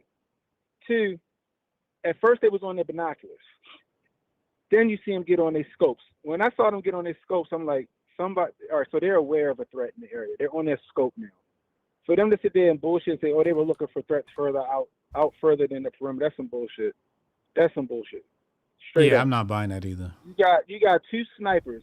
Even if you had one sniper that was looking out past 200 yards, you had one sniper in close. Somebody saw him. They saw that boy. Now, my question is, were they in on it and they held it until he shot? Or were they asking for permission to take the shot and somebody said, hold your fire? That's my question. That's why I want a copy of the comms. Right, I want a copy of the comms too, because I want to hear if the guy, because from what I could tell, and I said it on my stream, I said I think they're local SWAT snipers. I don't think they were Secret Service snipers. We already know that they skimped on Donnie T for his detail. We already know that. Mm-hmm. So we don't even know if he even has a sniper in his detail. We don't even know if he got one in his detail. But those guys are like local officers. Are they? Like I said, Secret Service not going to have the police moniker or police on the back of their plate carrier. It's going to say Secret Service or something else because they're federal. Right. So those are local snipers. Were the local snipers in on it, or were the local snipers like, do I have permission to take the shot? Do I have permission to take the shot? Hold your shot. Hold your shot. Hold your shot. Then they said there was an officer that climbed up the ladder to get to him, and he got up on there. He busted his ass. He fell, and then the shooter turned his way with the gun, threatened his life, and then the officer got down. Yeah. But what I think happened was that they probably had him in the scope, And then they start seeing people running because he started shooting after somebody started yelling, "He's got a gun," and then everybody started yelling, "He's got a gun." And then we hear the shots ring out. And at first, people was like, "Was it a small caliber, like a 22?" The first video that came out, you know how phones work, yo. Like the noise canceling feature on the phone might have muffled the shot, because the other footage that I seen, their fucking gun was loud. So that's telling me that he was shooting 5.56, 223, something like that. It was an AR platform. We know it was an AR platform. But the thing that get me, and I said it on the stream, the thing that get me is TMZ put out a picture of him, of the shooter on his gun, right? And it was grainy, which I don't know how in the hell you got a grainy picture nowadays with these fucking super phones. I don't know how you got a grainy picture, but the picture was grainy. But I couldn't make out a scope on his gun, Asher. Yeah, why would you have a rifle like that with no scope? You take and I'm like, so y'all telling me he got Superman's vision, because I'm a fucking fantastic shot. 150 shot is a nothing shot for people that shoot, right? 200-yard shot is a nothing shot for people that shoot. But try making that 200-yard shot with iron sights or a reflex sight. Even if you had a reflex sight on there, a red dot, that's still a long fucking way out to put that bullet within inches of Trump's ear. Yeah. So either he a fucking fantastic shot or he didn't take that shot.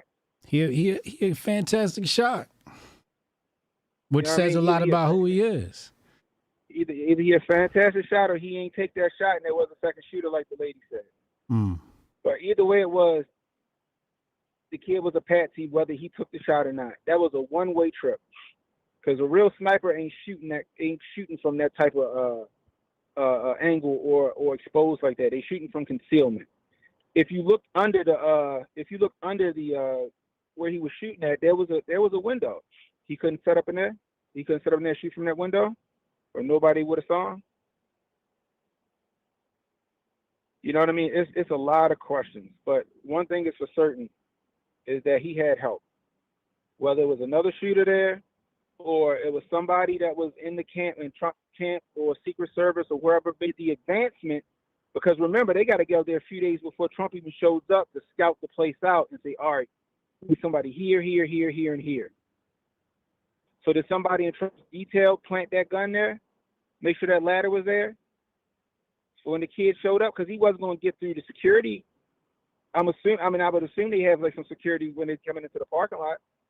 But even if he didn't have security coming into the parking lot, everybody would have saw him getting out the car with an AR and a fucking ladder. So what it sounded like to me is somebody on the inside planted that stuff there. They left it there, so when he got there, all he had to do was set up and take that shot. Or not take the shot, or made it look like he took the shot, but he fell for it. So it's really interesting what's happening. But one thing I'm going to go with is that I highly doubt that Trump put his own life on the line for a fucking optic. You know what I mean? I highly doubt that. Okay. Not to mention, people was like, he could have been like a squid packet. That bullet that was meant for him, somebody else caught that shit. So you got to explain that. Right. The bullet that was meant for him, somebody else caught that shit, and the guy shot 8 more times. 8 more times. The one guy, he was trying to help the guy that took the shot to the head. He had his blood all over. It's crazy. It was wild. But I'm like, no, it's not a split packet, because that bullet that was meant for Trump, that everybody saw, the famous picture of the bullet flying, whizzing past Trump's head, that bullet hit somebody. Mm-hmm. That shit's 100%. So, like I said, I don't think. What's Trump up with this J.D. Vance character? J.D. Vance? Only thing I remember from J.D. Vance, he was the dude that got his ass handed to him in like a gun debate. He's supposed to be like a Marine and some other shit, and he went to this debate and he got his ass whooped in his gun debate. It says here, Vance once admonished Trump for demonizing immigrants, but has repeatedly called the effects of illegal immigration dirty. To me, I don't hear young boy, and that the Yale thing, it rings an alarm for me. I mean, he's also worked for CNN. Mm-hmm. I think they said here. Yeah, he was in January 2017, Vance became a CNN contributor. We're gonna have to dive into. Yeah, you got to find out about, because like I said, I was saying on the stream earlier today, I'm like, they got to have somebody establishment as his vice president. It ain't going to be some rogue. It's going to be somebody that's got to be polished. Because I'm not going to admonish Trump from anything that's really going on, but at the same time, you got people like, because I was like, would it be crazy if he walked out that bitch with Nikki Haley? You know what I mean? But I don't know. I don't know about J.D. Vance. I know that when he came in, he was supposed to be like this rogue congressman that everybody didn't like, and he was saying all of the popular conservative tropes. He got his ass handed to him in a gun debate that he shouldn't have been in. But that's all I really know about him. Okay. All right. I'm doing my deep dive now. I'm gonna see what's good. All right. Hotep and Bill. All right. Hotep and Bill.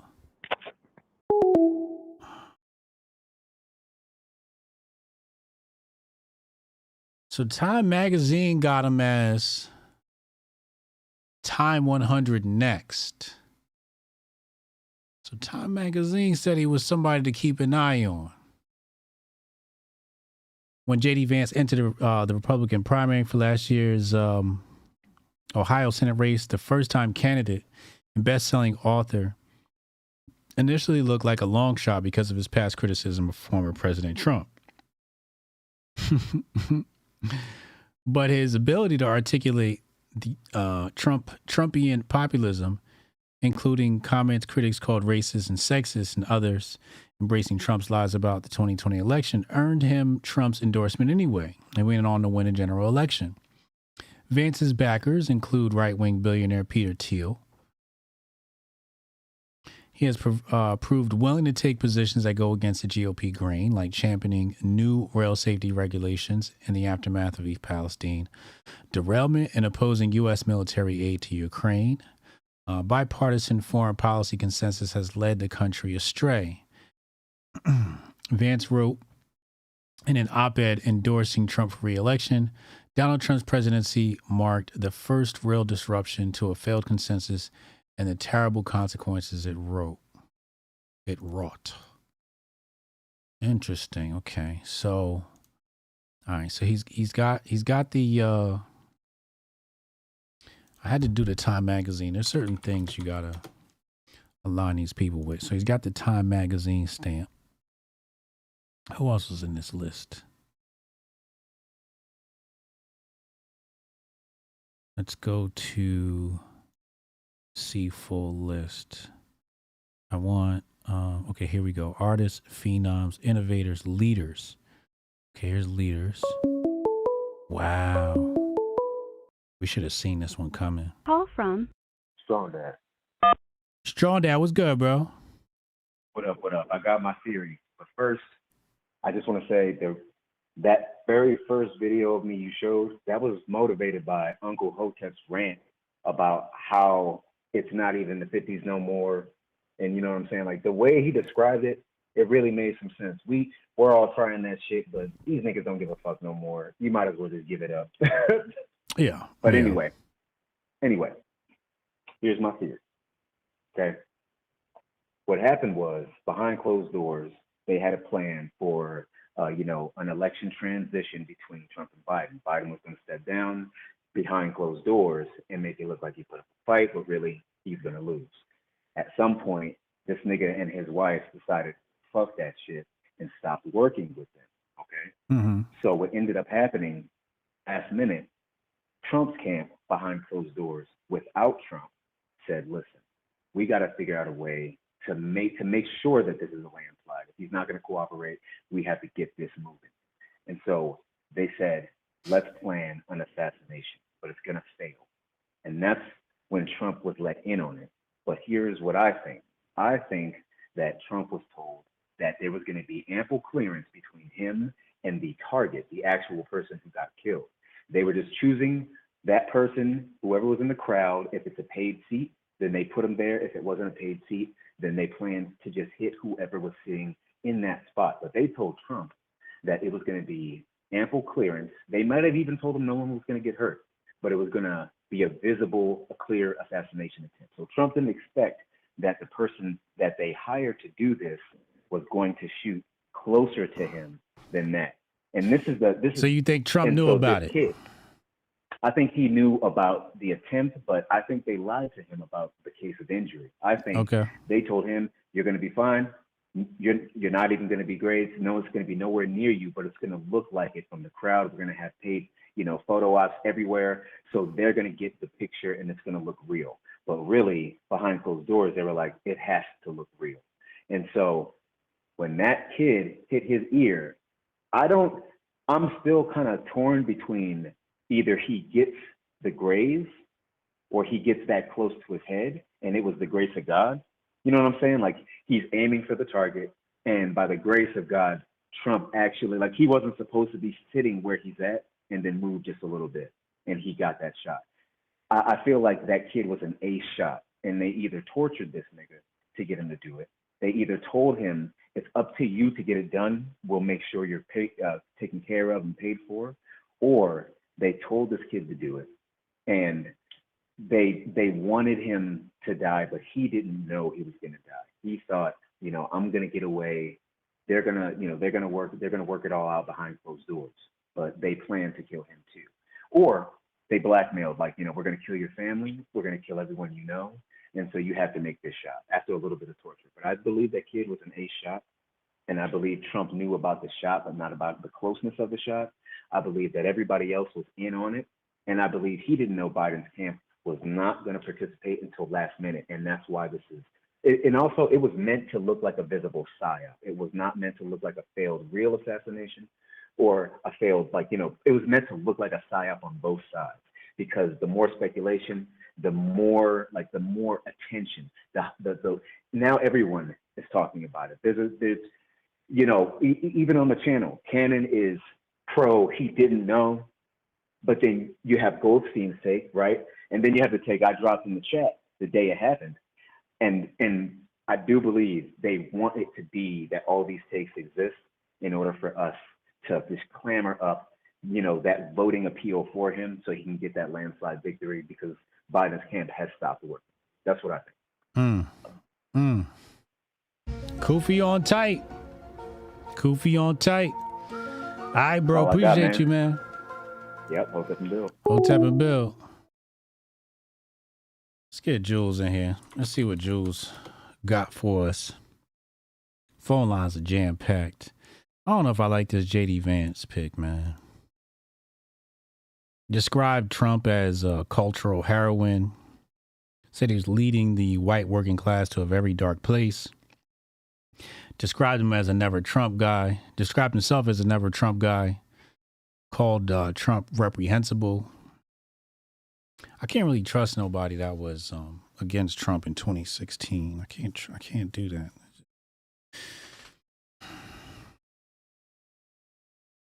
You went and deleted the tweets. Nah, leave them shits up.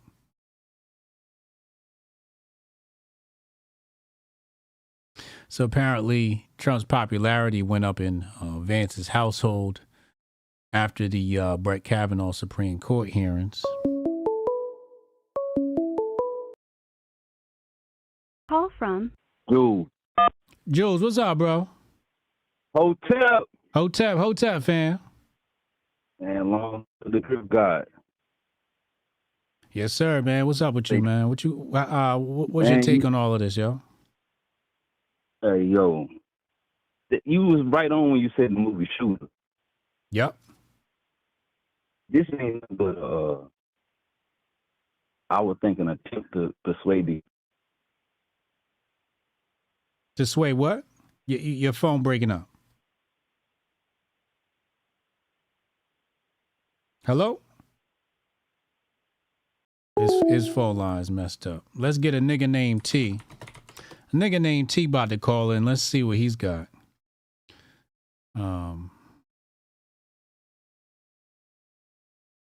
He is not committed to accepting the results of this year's elections. So he's election denier.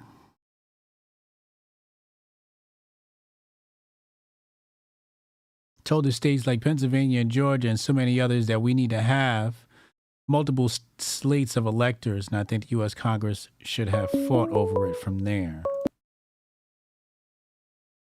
Call from T, what's up, man? What's going on, Hotel? How you doing? Life is good. Life is good. What you got for us today? Man, I just want to say the play is the play. That looks so obvious to me. Kind of like what Strong Dad was saying. That kid, whoever did that, that first shot, he was definitely a marksman. Those next 7 were rage. The way he was pulling that trigger, no sniper's going to shoot like that. And the fact that he was so close and able to get in that position, it was definitely coordinated. But I feel like it was more than just blackmail. It was something a little bit more nefarious than that. But he definitely knew the layout of the land as though he was prepped, you know, as far as getting to the position and knowing when Trump was going to be there and being able to climb up on the on top of the building. There's so much cell phone footage of people just like, yeah, the guy's right there. You know, he's crawling up. Even TMZ has footage. And like Goldstein was saying, it's so obvious that the play is for Trump to have this massive appeal in order to push an agenda that I think holds dear to you, you know, with the crypto and the CBDC. It's similar to, if you go back in history, 1924, 25, Hitler comes out of prison, you know, he's running an election and things of that nature. Then you had the financial crisis of the 1930s. Then you have Roosevelt with the Great New Deal, and how people were clamoring for that at the time because of how desperate they were. And Trump's the only person that has that charisma right now, whereas though any type of fuckery that he says, there's a lot of people that will overlook it from that standpoint. I mean, when I say overlook it, I mean diehard supporters that don't give a fuck, you know, and that's a standpoint that if you look at it from just a historical point of view, when things are needing to be changed, there's someone that needs to step in and, you know, cultivate, have a cultist personality. And in our time right now, the only person that has that is Trump. There is no other politician except Barack Obama. Now, Barack Obama's time has passed and he did what he needed to do to lay the groundworks for Trump. But as far as the agenda, you know, history repeats itself, and we're in a 100-year cycle. So if you go back in time and this in the 1920s and 1930s and just look at it, it's no different than what's going on right now as far as the immigration coming in, and, you know, we have all this speculation in the markets. Our new market right now is crypto. We have a lot of speculation. You know, we have ongoing skirmishes with countries that seem to not like us, but we have space programs with them. You know what I mean? So that makes no sense. It seems as though they're trying to change over the financial system in a way that's on a global level. But if the United States is not on board with it, it won't really work with the rest of the world. And as far as, you know, Americans, we like to have cash in our hands, and they got to take it out of our hands some way. That's all I got for y'all today. But as far as the whole Trump thing, that's the play. That's definitely the play. What's the play? The play is for Trump to have this overwhelming appeal. Cultish appeal, yeah. You know, there's people that don't like. Yeah, there's people that don't like Trump that have sympathy for him right now. You know what I mean? And I'm talking about Democrat voters. Right. Like, yeah, I don't like him, but I don't want no one to kill Trump, you know? So that's the whole play. If Trump comes in office and things are going bad, he can always sway and maneuver in a way that no one else will be able to because of what just happened. Right. I might go to the tape. Check out this JD Vance guy now. Thank you for the analysis, bro. All right, Hotep and Bill, bro. Hotep and Bill. Because I've been very open about the fact that I did say those critical things, and I regret them, and I regret being wrong about the guy. I think that he was a good president. I think he made a lot of good decisions for people, and I think he took a lot of flack. And as you probably appreciate, Alicia, you know, I've taken a lot of flack myself over the last few years for standing up for the president's voters, but also standing up for the agenda. And I think that's the most important thing. It would be easier for President Biden to break through.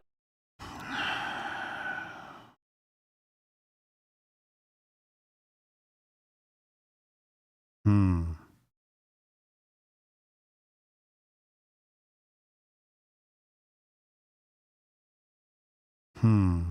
just heard Secretary Blinken try to make the case for aid to both Israel and Ukraine. You and Senate Republicans recently blocked a package to support Ukraine and Israel. Among the reasons, more support for a border package to protect the southern border. Senate Republican leader Mitch McConnell, however, talking about the aid for Israel and Ukraine, said that threats from Russia, China, Iran, Hamas are all interconnected. I want you to take a listen to what he had to say. Sure. Challenges.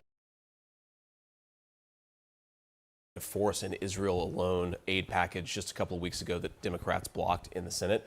So we can have separate debates. I think that we need to have separate debates. But on the Ukraine question in particular, everybody knows, everybody with a brain in their head, Jake, knows that this was always going to end in negotiation. The idea that Ukraine was going to throw Russia back to the 1991 borders was preposterous. Nobody actually believed it. So what we're saying to the president and really to the entire world is you need to articulate what the ambition is. What is $61 billion going to accomplish that $100 billion hasn't? We have to remember, Jake, Ukraine is functionally destroyed as a country. The average age of a soldier in the Ukraine. I don't like this guy.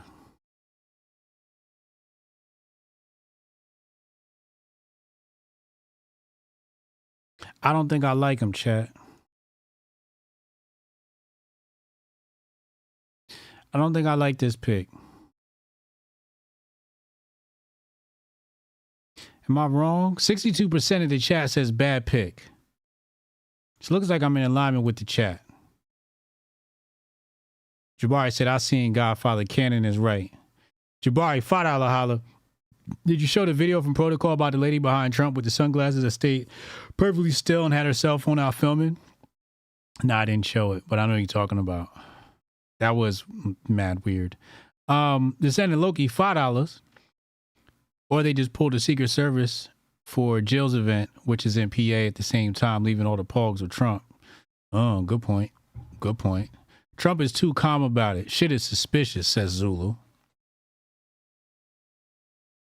He's very calm about it. Very, very, very calm about it. Don't know if I like this JD Vance. I'm pretty sure I don't like him.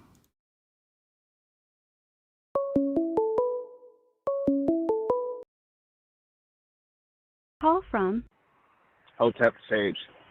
Sage, what's up, bro? How you doing, Hotep? Good, good. What you got, man? What a crazy time to be alive. I didn't think they'd actually do it. Goddamn, I gotta be honest. But, you know, just taking a step back and looking at it, there are definitely a lot of failures that lead up to an event like I agree with what Strong Dad and Cannon was saying. The boy had help, and if he was doing that with iron sights, he's got to be the best crack shot I've seen, you know, in a very long time, because that's really impressive. That would explain him, you know, obviously hitting other people as he was spraying, but there's no way that just happens and there's no response, like we mentioned with the Secret Service or them being policed.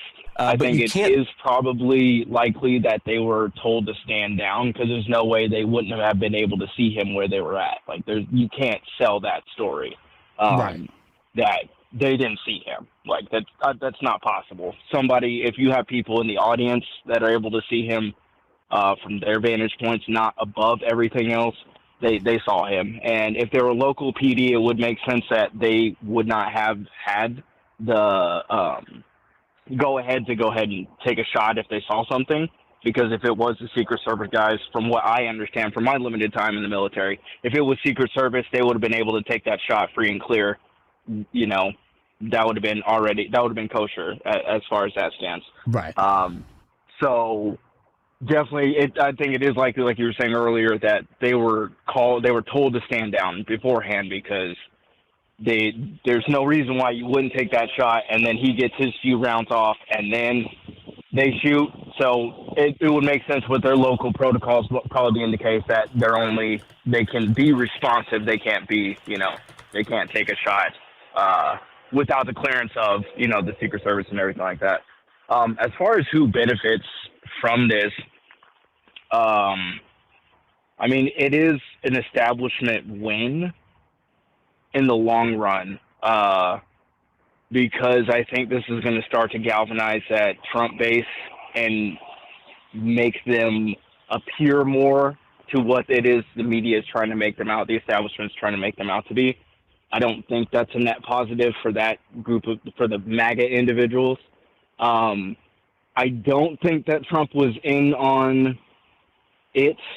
I can believe that he was aware of it, but I think it would have been more so something that he didn't know all the details. He just knew something was going to happen. This is going to make me look good in the long run, and then we're going to go from there. Because I don't just who we've seen him be pretty much his entire life in the limelight, and then in just being in the presidency. And so the guy can't help himself. He's constantly, saying the quiet parts out loud. Mm-hmm. And I don't see how you get through an event like this without him spilling the beans on it, in some capacity, because that's just kind of the braggadocious, very proud individual he is. So I don't think he was privy to a lot of those details. I think he probably was aware that something was going to happen, as far as that's concerned. But yeah, just considering my military perspective, it's somebody was told not to do things, just simply looking at the area that was set up in. And I'm just an infantry guy. I wasn't doing any sort of advanced security, or that type of, or we did minimal like VIP security details and stuff like that, but nothing crazy, nothing high speed, low drag. But that would be a huge point. Even if I was just walking a patrol into that town, that would be a focus point. I would have guys on or near that point while we were doing a patrol, and that's just, if I'm just in a bunch of guys and we're just walking through doing our thing, point A to point B. So yeah, there's a lot of this is not adding up, and similar to the Vegas situation, I don't think we're ever going to figure out what happened or what went down in that. It's just going to blow over, and there's going to be another kind of cold case. Good. Yeah. Hey, good analysis, man. Appreciate you, bro. Yeah, of course. Hotep and build. Hotep and build.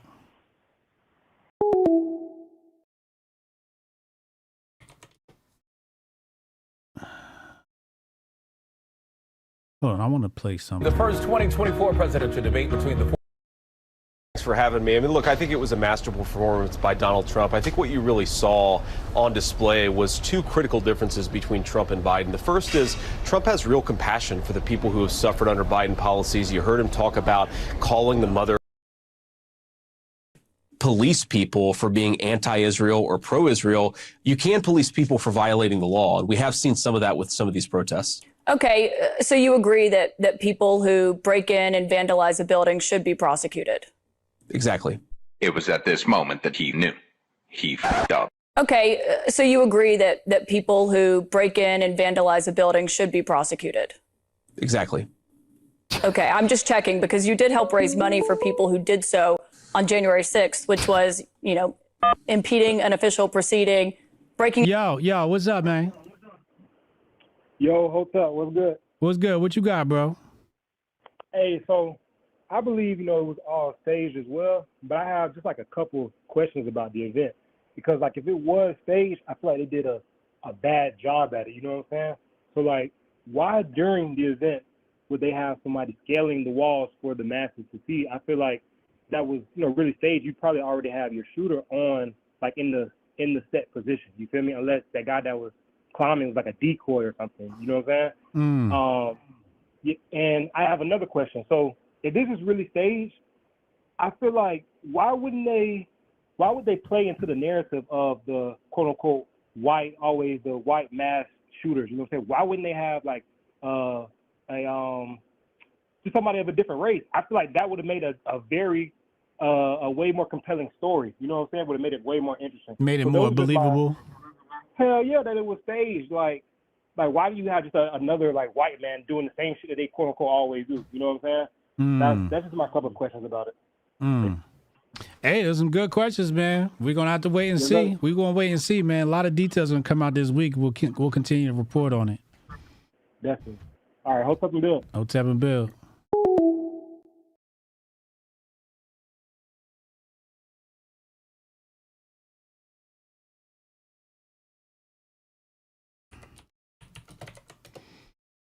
I gotta check Russia.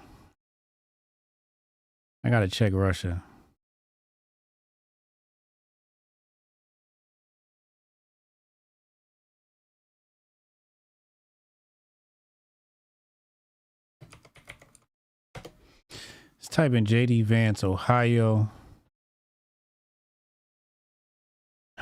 Well, that could win him Ohio, right? Like that could help him in Ohio, some of these Appalachian states. But I'm not even thinking about Trump and the VP and what this means for Trump. I'm thinking about this more like, is this the new face of the GOP? Is this the guy they're going to run next election? Is this who they're preparing to be our new leader?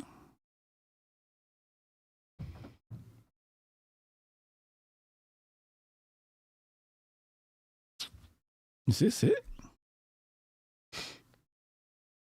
And how was he so wrong on Trump? You know, the reason why I don't like him being wrong on Trump, not because he was just simply wrong on Trump, and not because he changed his mind, because, you know, people can change their mind.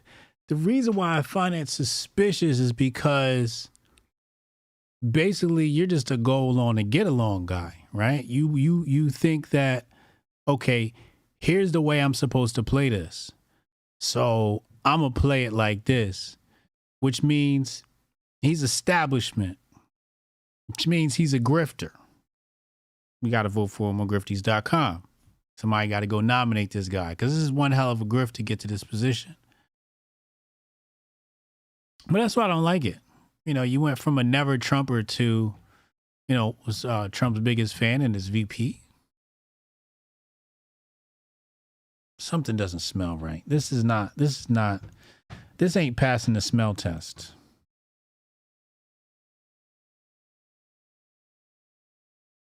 He's what red whites wanna be.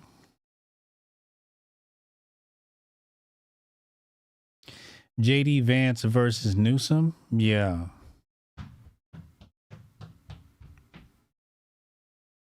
Vance received $167K from AIPAC, likely another Israel First America guy. Well, that's par. That's par for the course.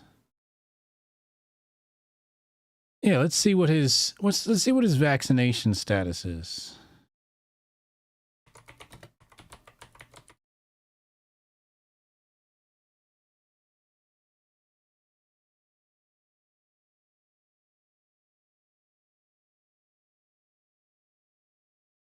Well, he says, do not comply with the mandates, do not pay the government fines, do not allow yourself to be bullied and controlled.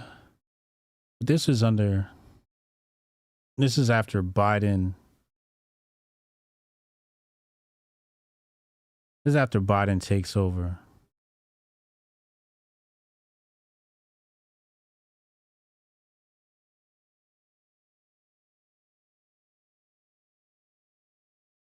Here he is. Remember, as our geriatric tyrant goes off on his fellow citizens, that there are thousands of untested, unvaxxed aliens walking across our southern border each day. That doesn't sound too good. Let's keep digging. Call from Spotless, what's good, bro? You done skipped the line and shit? My only question on this, I want to know, how does this, my question is regarding to how does this tangibly affect us in that, how does this happen in this attempt, how does it affect the DJT stock? How does this affect the Trump meme coin? The meme coin's been going crazy. You know? There's some money to be made off this. I remember I made a mistake. It was on January 6th. I was sitting there watching it, and I bought options on Smith & Wesson. Right. Now, I lost out, you know, but the concept I like the concept I had. It was just the wrong execution. Mm-hmm. But, yeah, right when people were scaling them walls, I was buying options. And it ain't hit, but, you know what I mean? I don't want to miss on this one. I don't want to miss on this one. Yeah, So, I don't know which way to play it on this one. I'm going all longs. I'm not looking for any short plays. I'm going all longs. Big on sis, big on Bitcoin. We just had one of those big finance guys say Bitcoin is now digital gold. So yeah, I'm long Bitcoin, long Syscoin, long my general stock purchases. Everything's just gonna go up. and as far as JD Vance, I don't trust him. Well, I don't trust any of them. But there seems to be a great darkness with him, and specifically that eyeliner that he's wearing. Yeah. He's wearing eyeliner. He got the makeup of like a Russian baddie girl who's serving your steak at the restaurant. Yeah, That's that was the first thing I noticed was the darkness around his eyes, and usually that doesn't lie. And when I see that darkness around his eyes, it says a lot. He seems like a Sith Lord. Yeah. Man. So it's funny. I don't like him. I don't like his pick. I think that's probably a net negative, not by a lot though. Yeah. But on the what he's about to be, where he's going right now was his attempt, and the picture, powerful picture. I don't think a net negative means anything. So I really don't think that small net negative is going to hurt him. I think he's going to glide to victory until in November. You know what I mean? And that's all I got. Yeah. I didn't say Good job. Oh yeah. Appreciate you, bro. Absolutely. Hotep Bill. All right, look at this. JD Vance, Ohio State's vaccine mandate is outrageous. Invasion of medical privacy. So it looks like he was against the vaccine. At least the mandate at Ohio State.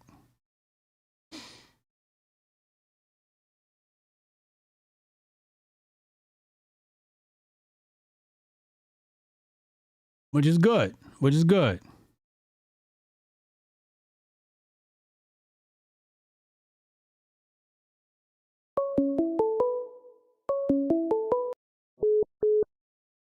Call from Crypto Tales.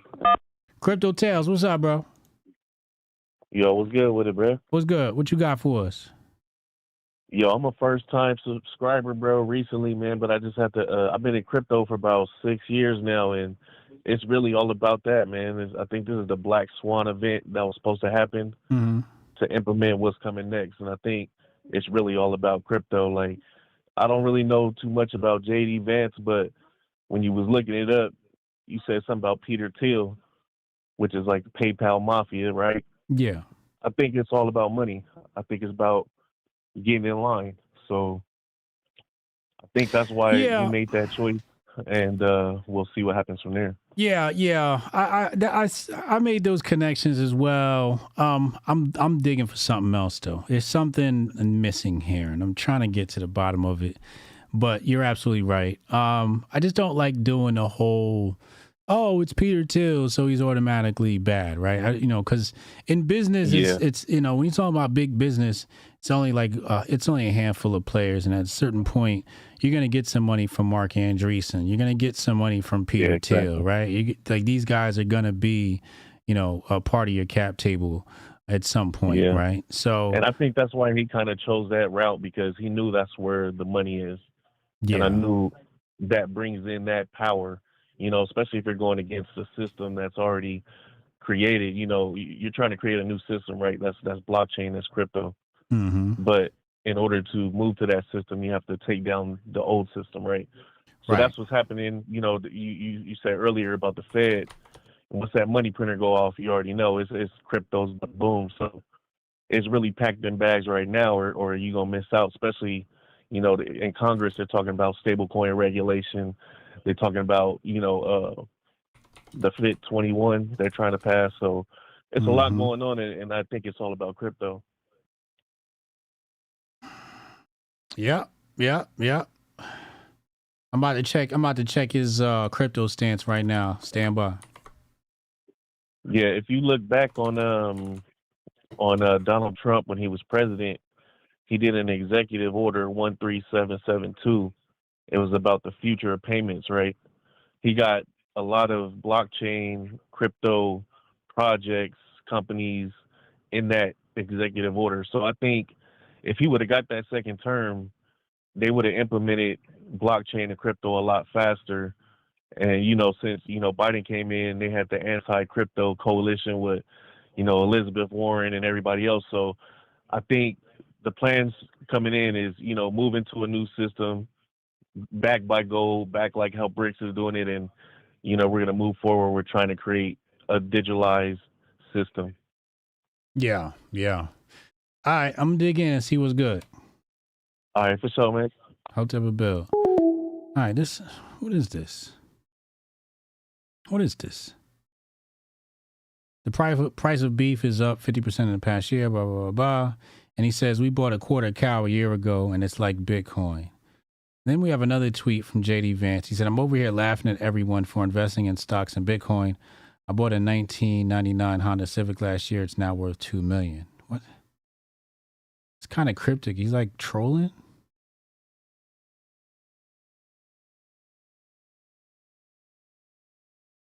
It's like trolling. Yeah, he's trolling.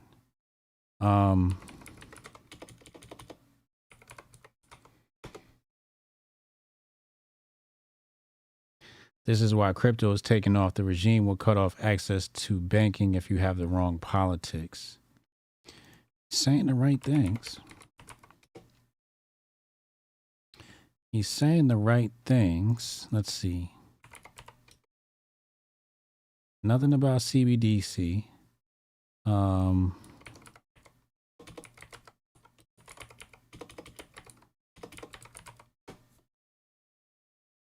Nothing about digital currency.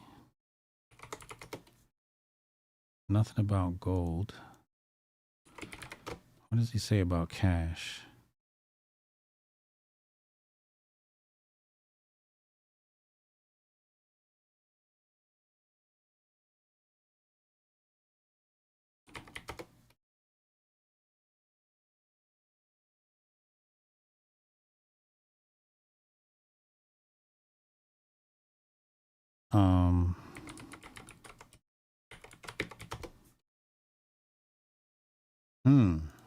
This guy's a little spooky.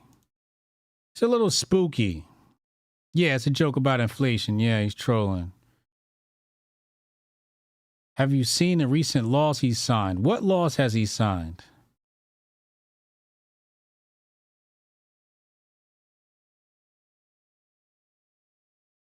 They just killed the Naira Capital Wikipedia page, did they? The real question is why Trump picked him as VP. That's a good question.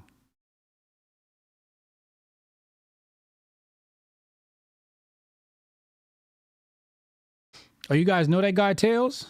You know Tails? You know Crypto Tails? You know him before? He looks like that dude. AI was on the show, Home Improvement, Tim Allen. Yeah, he does look like Tim Allen. Strong Dad, he looks like a tough Matt Walsh, Darth Walsh. Just want some more insight.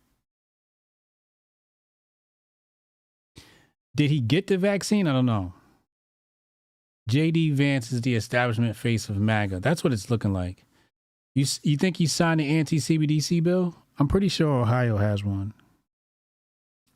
Now I was talking about DeSantis, these idiots in the chat that support him. Oh, okay. Looks like he's saying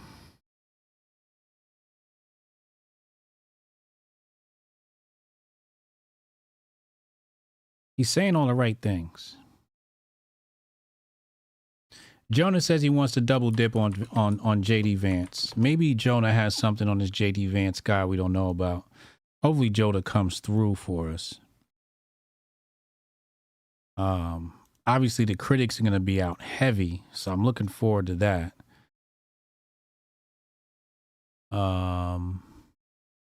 I've been very critical of Donald Trump in the past year, but I've never called him Hitler, a racist, or sided with the women that have accused him of sexual assault. JD Vance has done all three. Wow. Jonah, what you got in this JD Vance guy, yo? Fuck him. Yeah? Fuck that fake ass white trash motherfucker. Quick rundown on who he is. He came out of nowhere as an author, right? That's where he first became popular, was as an author. But he went to Yale. He was on Yale Law Review, like all the Yale Law Societies. He went through all that shit. So first off, I don't trust him. Anytime a publisher a guy kind of like that comes out of nowhere and publishes a book on what they refer to as rural sociology on fucking Wikipedia, to me, it's an operation. You know, these publishing houses are all operations, right? That's why Cory Bush gets a book, even though it sells 700 copies, right? Yeah. So, you know, it's kind of funny too because he had a top selling book. Who made the movie? The Obamas and Netflix with Bernays family.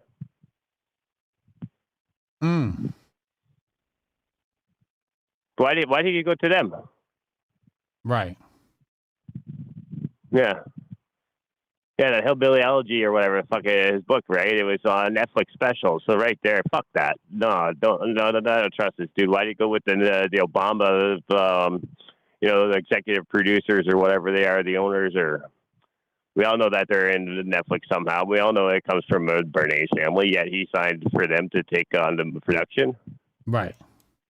To me, nah, I don't buy that for a moment. I just say he's an op all the way through, especially too, like, he was in the forces before he went to college, you know. He's more like he's sheep dipped than anything, right? You know, being put back in so he can be the leader of the fucking right or whatnot. Manchurian bullshit. That's all gut feeling, just by lining up the pieces and saying, "Hey, yeah, no, if I see these pieces, if I saw these pieces on, I don't know, Hakeem Jeffries, what would I think?" So why the fuck would I change my opinion if it's the other way around? You know what I mean? Yeah. So, everything about his story tells me he's an agent, provocateur. Fuck him. Here's the other thing too. This is just a dumb thing that I can't put my head around. I think there's something with the Trump-Vance fucking. There's something with the fucking spell that they're being cast with those two fucking, because they're almost identical sounds. What's identical sounds? Like Trump-Pence and Trump-Vance. The two vice presidents, they're almost identical sounds, right? So there's some sort of spell that's being cast there. But I can't put my finger on that. I can't. It's just something that rubs my gut. All right, let me get to the next caller, bro. Appreciate you. Yeah, fuck him, though. He's an op. Hotep and Bill. Hotep and Bill. HJ has 100 million health points. If he can withstand all those grifters on his Twitter feed, man is focused. Listen, man. The grifters are out. JD is a younger Pence. That's the vibe I'm getting, too.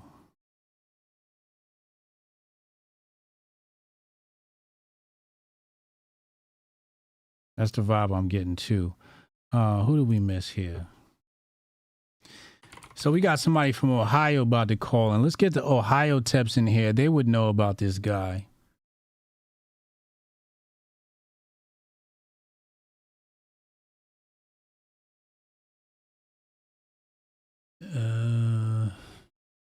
This guy David Leavitt, he's a kumquat.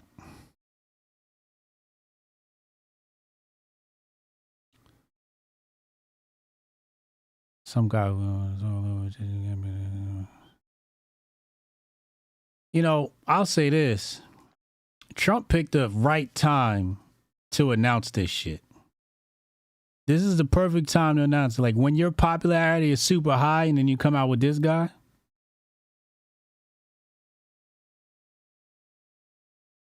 Goldstein said, this cosign makes it certain for me that J.D. Vance is a terrible pick.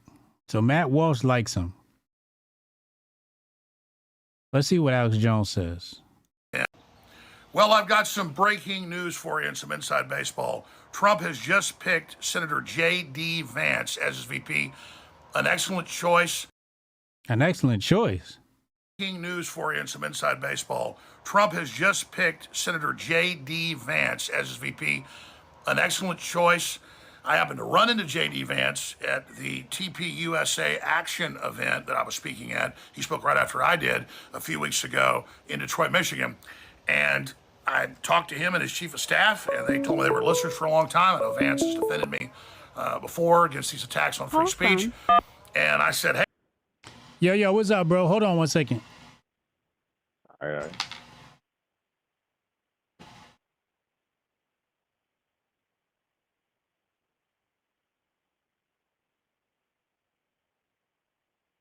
My bad.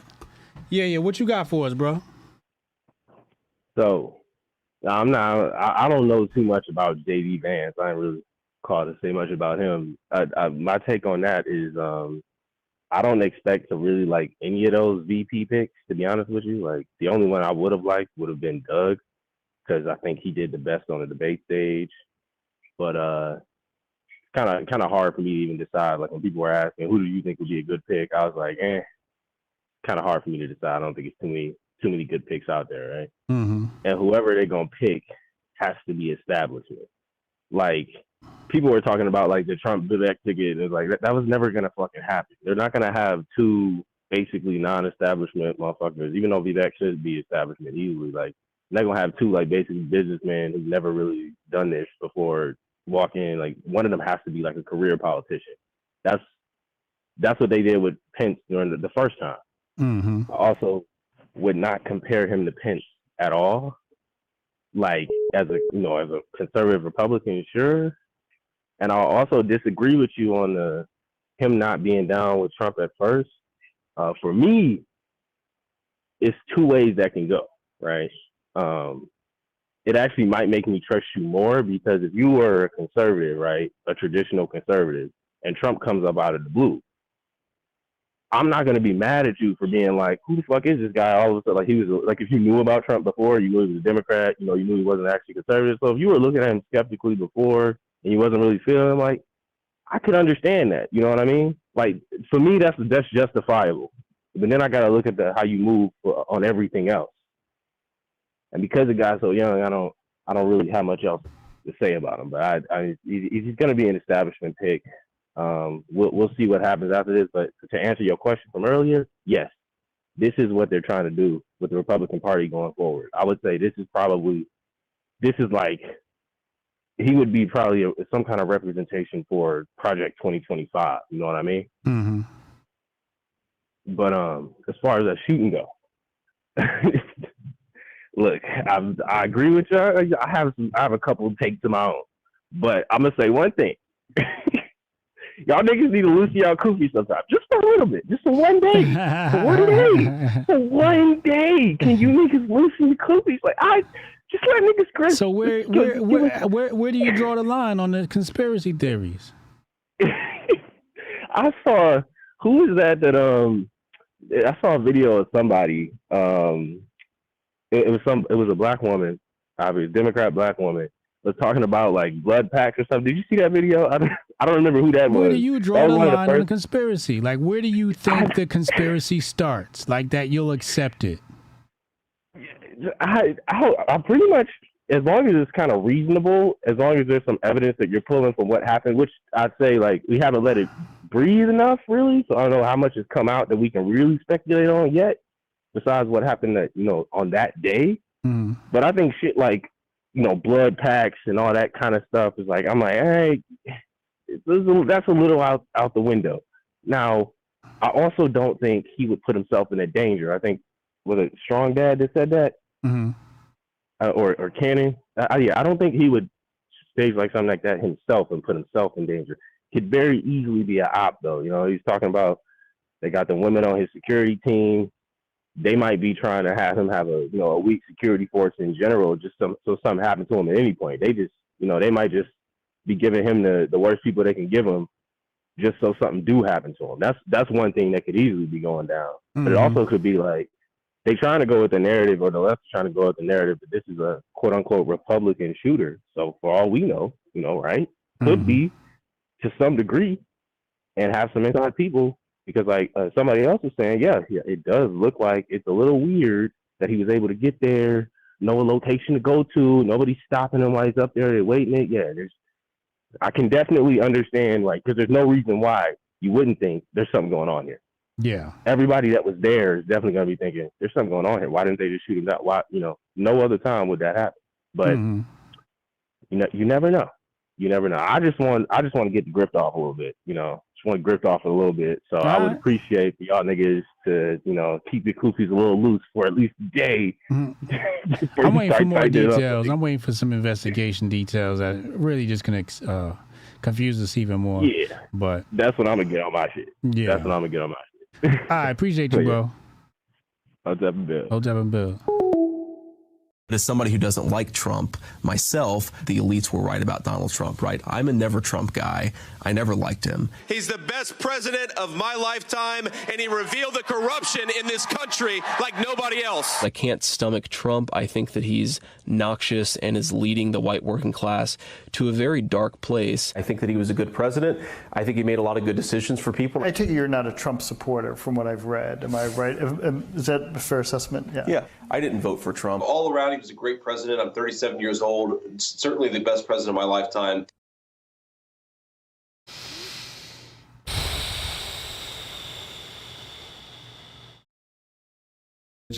In 2016, J.D. Vance tweeted, quote, "What percentage of the American population has at real Donald Trump sexually assaulted?" He even said on live television, Vance tweeted, quote, "What percentage of the American population has at real Donald Trump sexually assaulted?"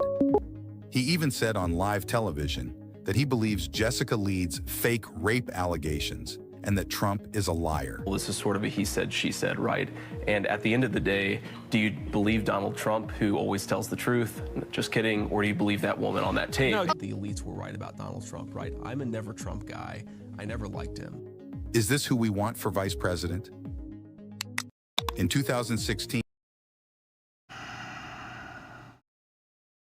See, the reason why I don't like this guy is all the reasons that just, like, you can't go into a debate and be like, I don't like his face, I don't like his haircut, and I don't like his voice. Like, you can't use that as political analysis, right?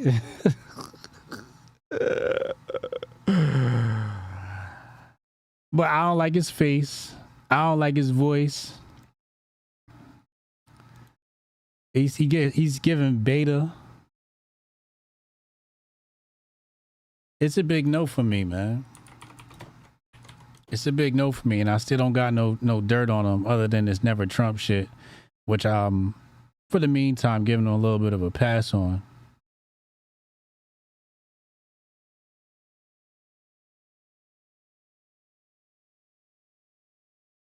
I wanted Doug. I really wanted him to pick Doug.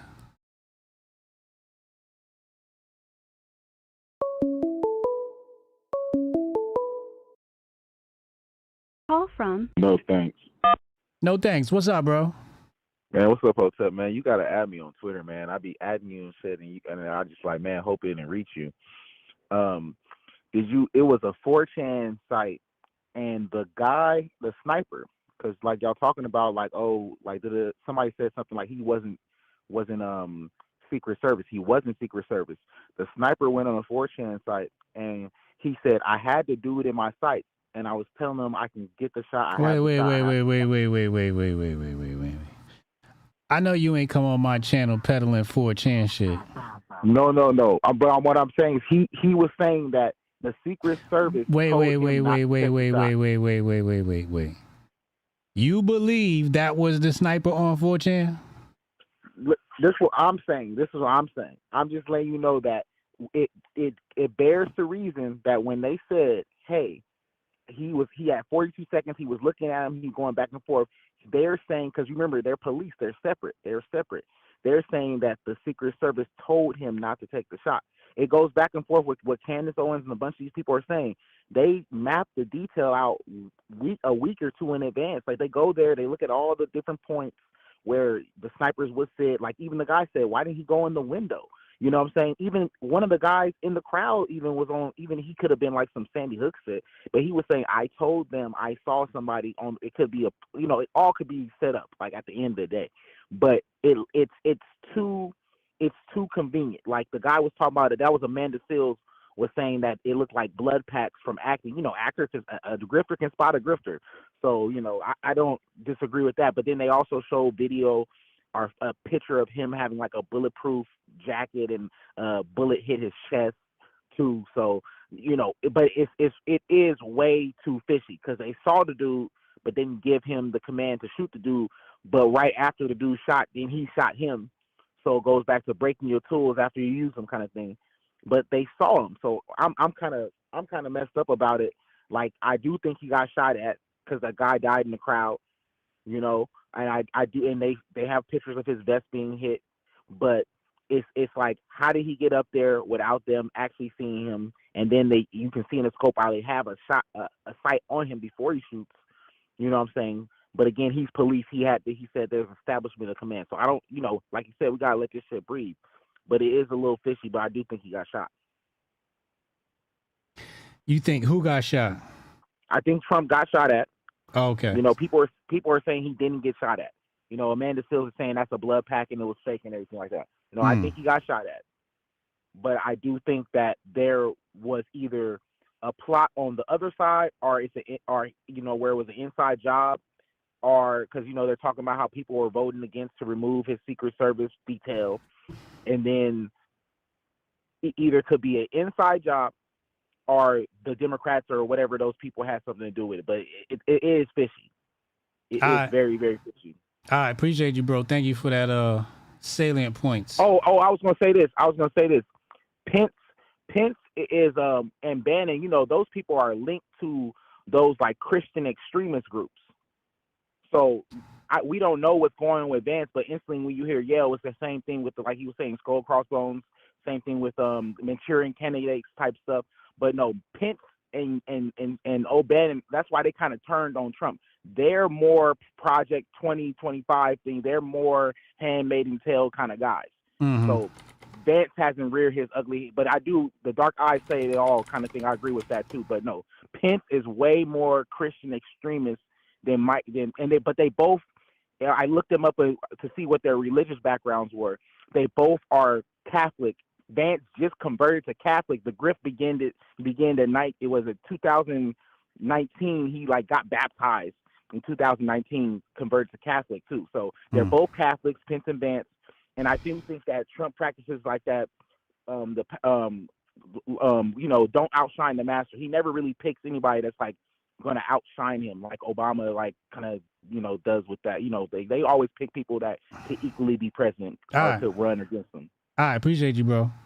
Thank you.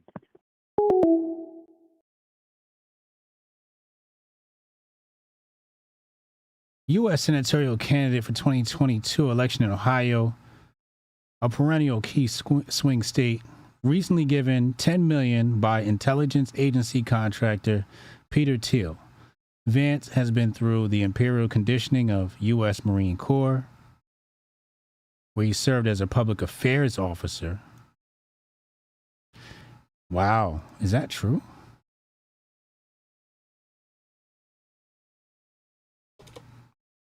That means he's a propagandist.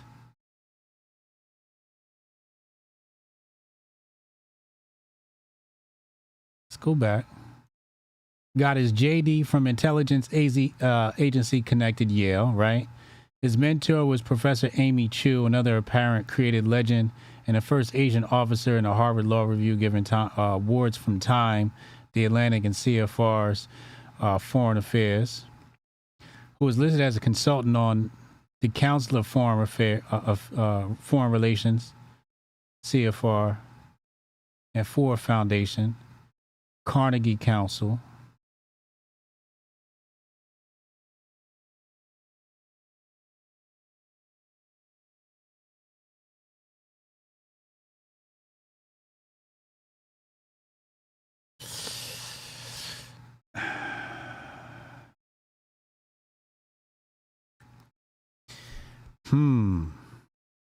This dude stinks.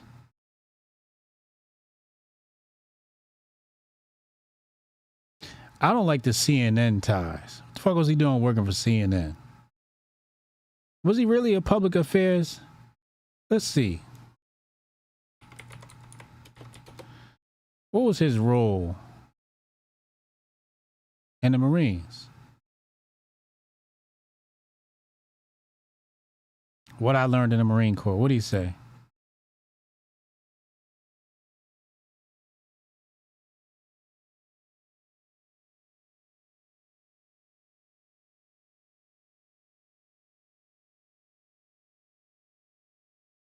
Civil affairs missions. He's a propagandist.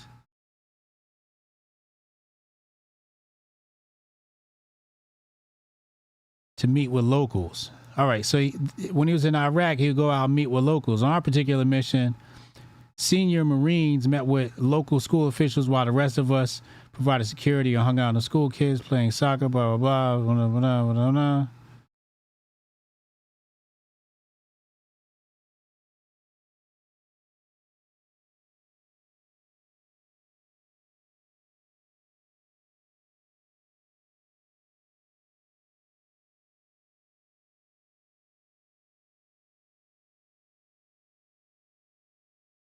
Jabari, I looked and didn't see a CFR relations link. Did you find him there?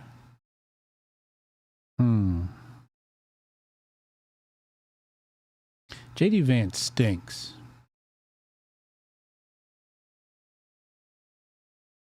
And I'm still only satisfied with saying it's his face I don't like. Like the first thing I'm gonna say is I don't like his face. Somebody asked me, "Oh, well, what do you have on? What dirt?" You know, fuck all the never Trump shit. I don't like his fucking face. His face is not trustworthy. He doesn't have a trustworthy face. Somebody, Pylon said he went and had some Apex and then grew a beard.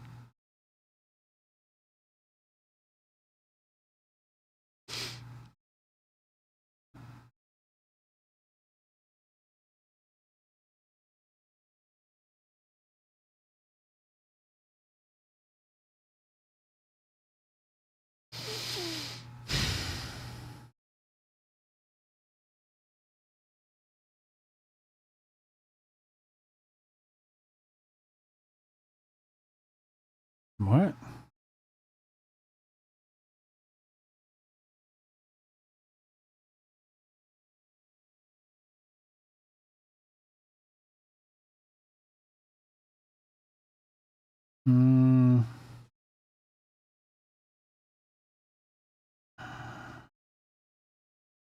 I don't like him.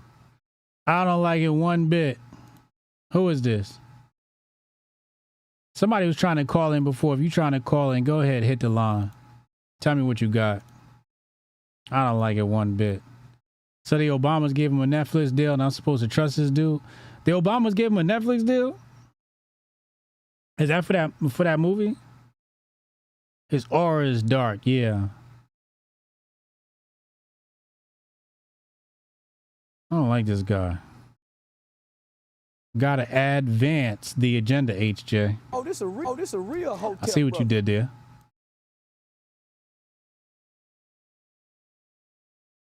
Was there something I can do to change that? Nah, it's just your face. Facts. Facts. I don't like his face. I don't like his face. That's my response, and I'm sticking to it. I didn't tweet it out. I didn't tweeted it out too. There you go. This is my reaction to JD Vance as the VP pick. I don't like it. I don't like it. Let's see what the people are saying. Who did you want, Hotep? Vivek or General Flynn? Neither. I wanted Doug. Crypto win. Yeah, it is a crypto win. But that could also mean several other things. Don't like him, gives me bad vibes on first glance, kind of like Pence did. Yeah, it's at the first glance. I don't like his face.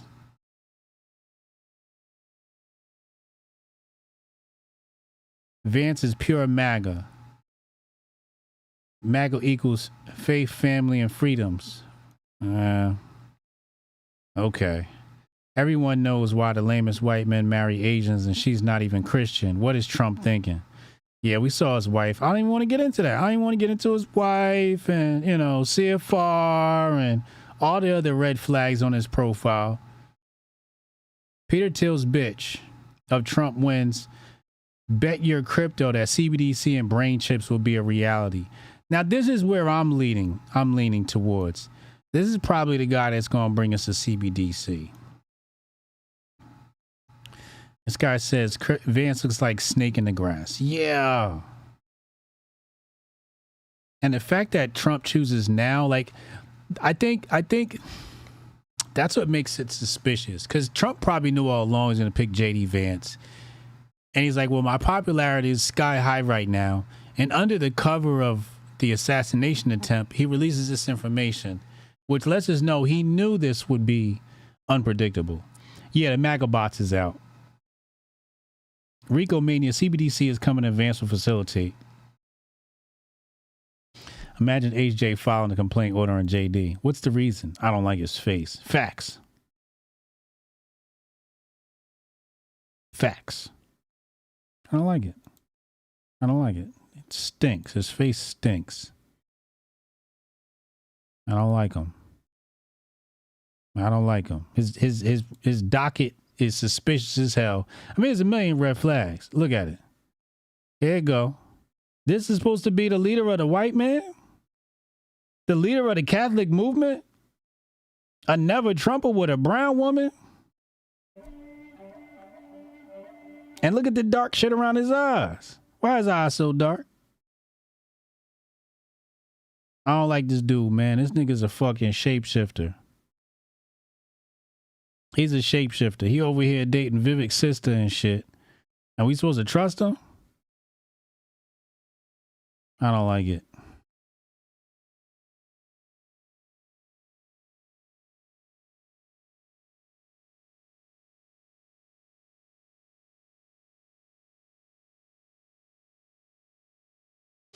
Somebody else said, I don't like his face either. I can read him. Yeah.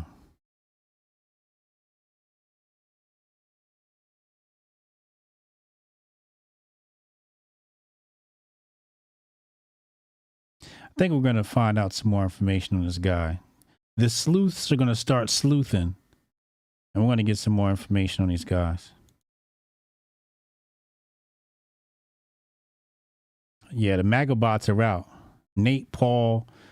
Yeah, the MAGA bots are out. 3400384. Yeah, the MAGA bots are out, bro.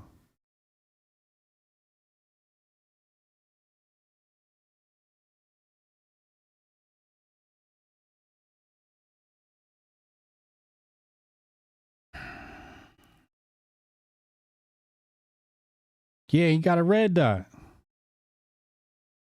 Pence is creepy looking. Pence does not have a trustable face either.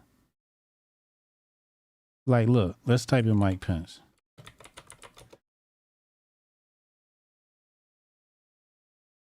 Let's go to Google with it.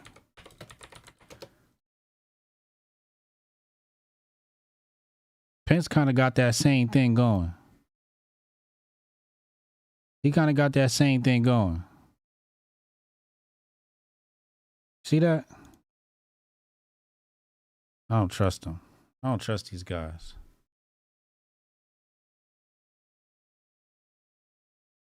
We're going to let this sleuth and then circle back for more. Ohio's finest. We'll be back tonight with Uncle Hotep. Hotep's Been Told You 2.0. Patreon.com/Hotep's Been Told You. We're going to dive into Vance and more. I'm sure we'll get some more information between then and now. And me and Uncle Hotep will be talking about the assassination and what's okay to say and what's not okay to say. If you guys want to get that take before we go in on Thursday, Patreon.com/Hotep's Been Told You. Tonight at 10 p.m. So subscribe to the Patreon now. It is live. You'll have access to it. We'll drop you a link to it. And then you'll have access. Anyway, I'm out of here, man. Be well. Stay married. Tell somebody in your family that you love. And as always, don't trust J.D. Vance.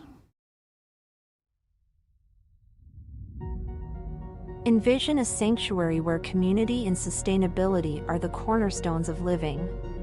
In this haven, every family is able to grow their own food, children flourish through homeschooling tailored to unlock their full potential, and education extends beyond textbooks, instilling self-worth and a deep understanding of the world around them. Here, goodwill isn't just an ideal, it's the essence of daily life, where respect for law and order harmonizes with the community's resourcefulness. This place isn't just a dream, it's a call to action for everyone who believes in a better, more connected way of living. Join us in building a future where each individual's contributions create a tapestry of enduring harmony and prosperity. Join us in Hotepistan,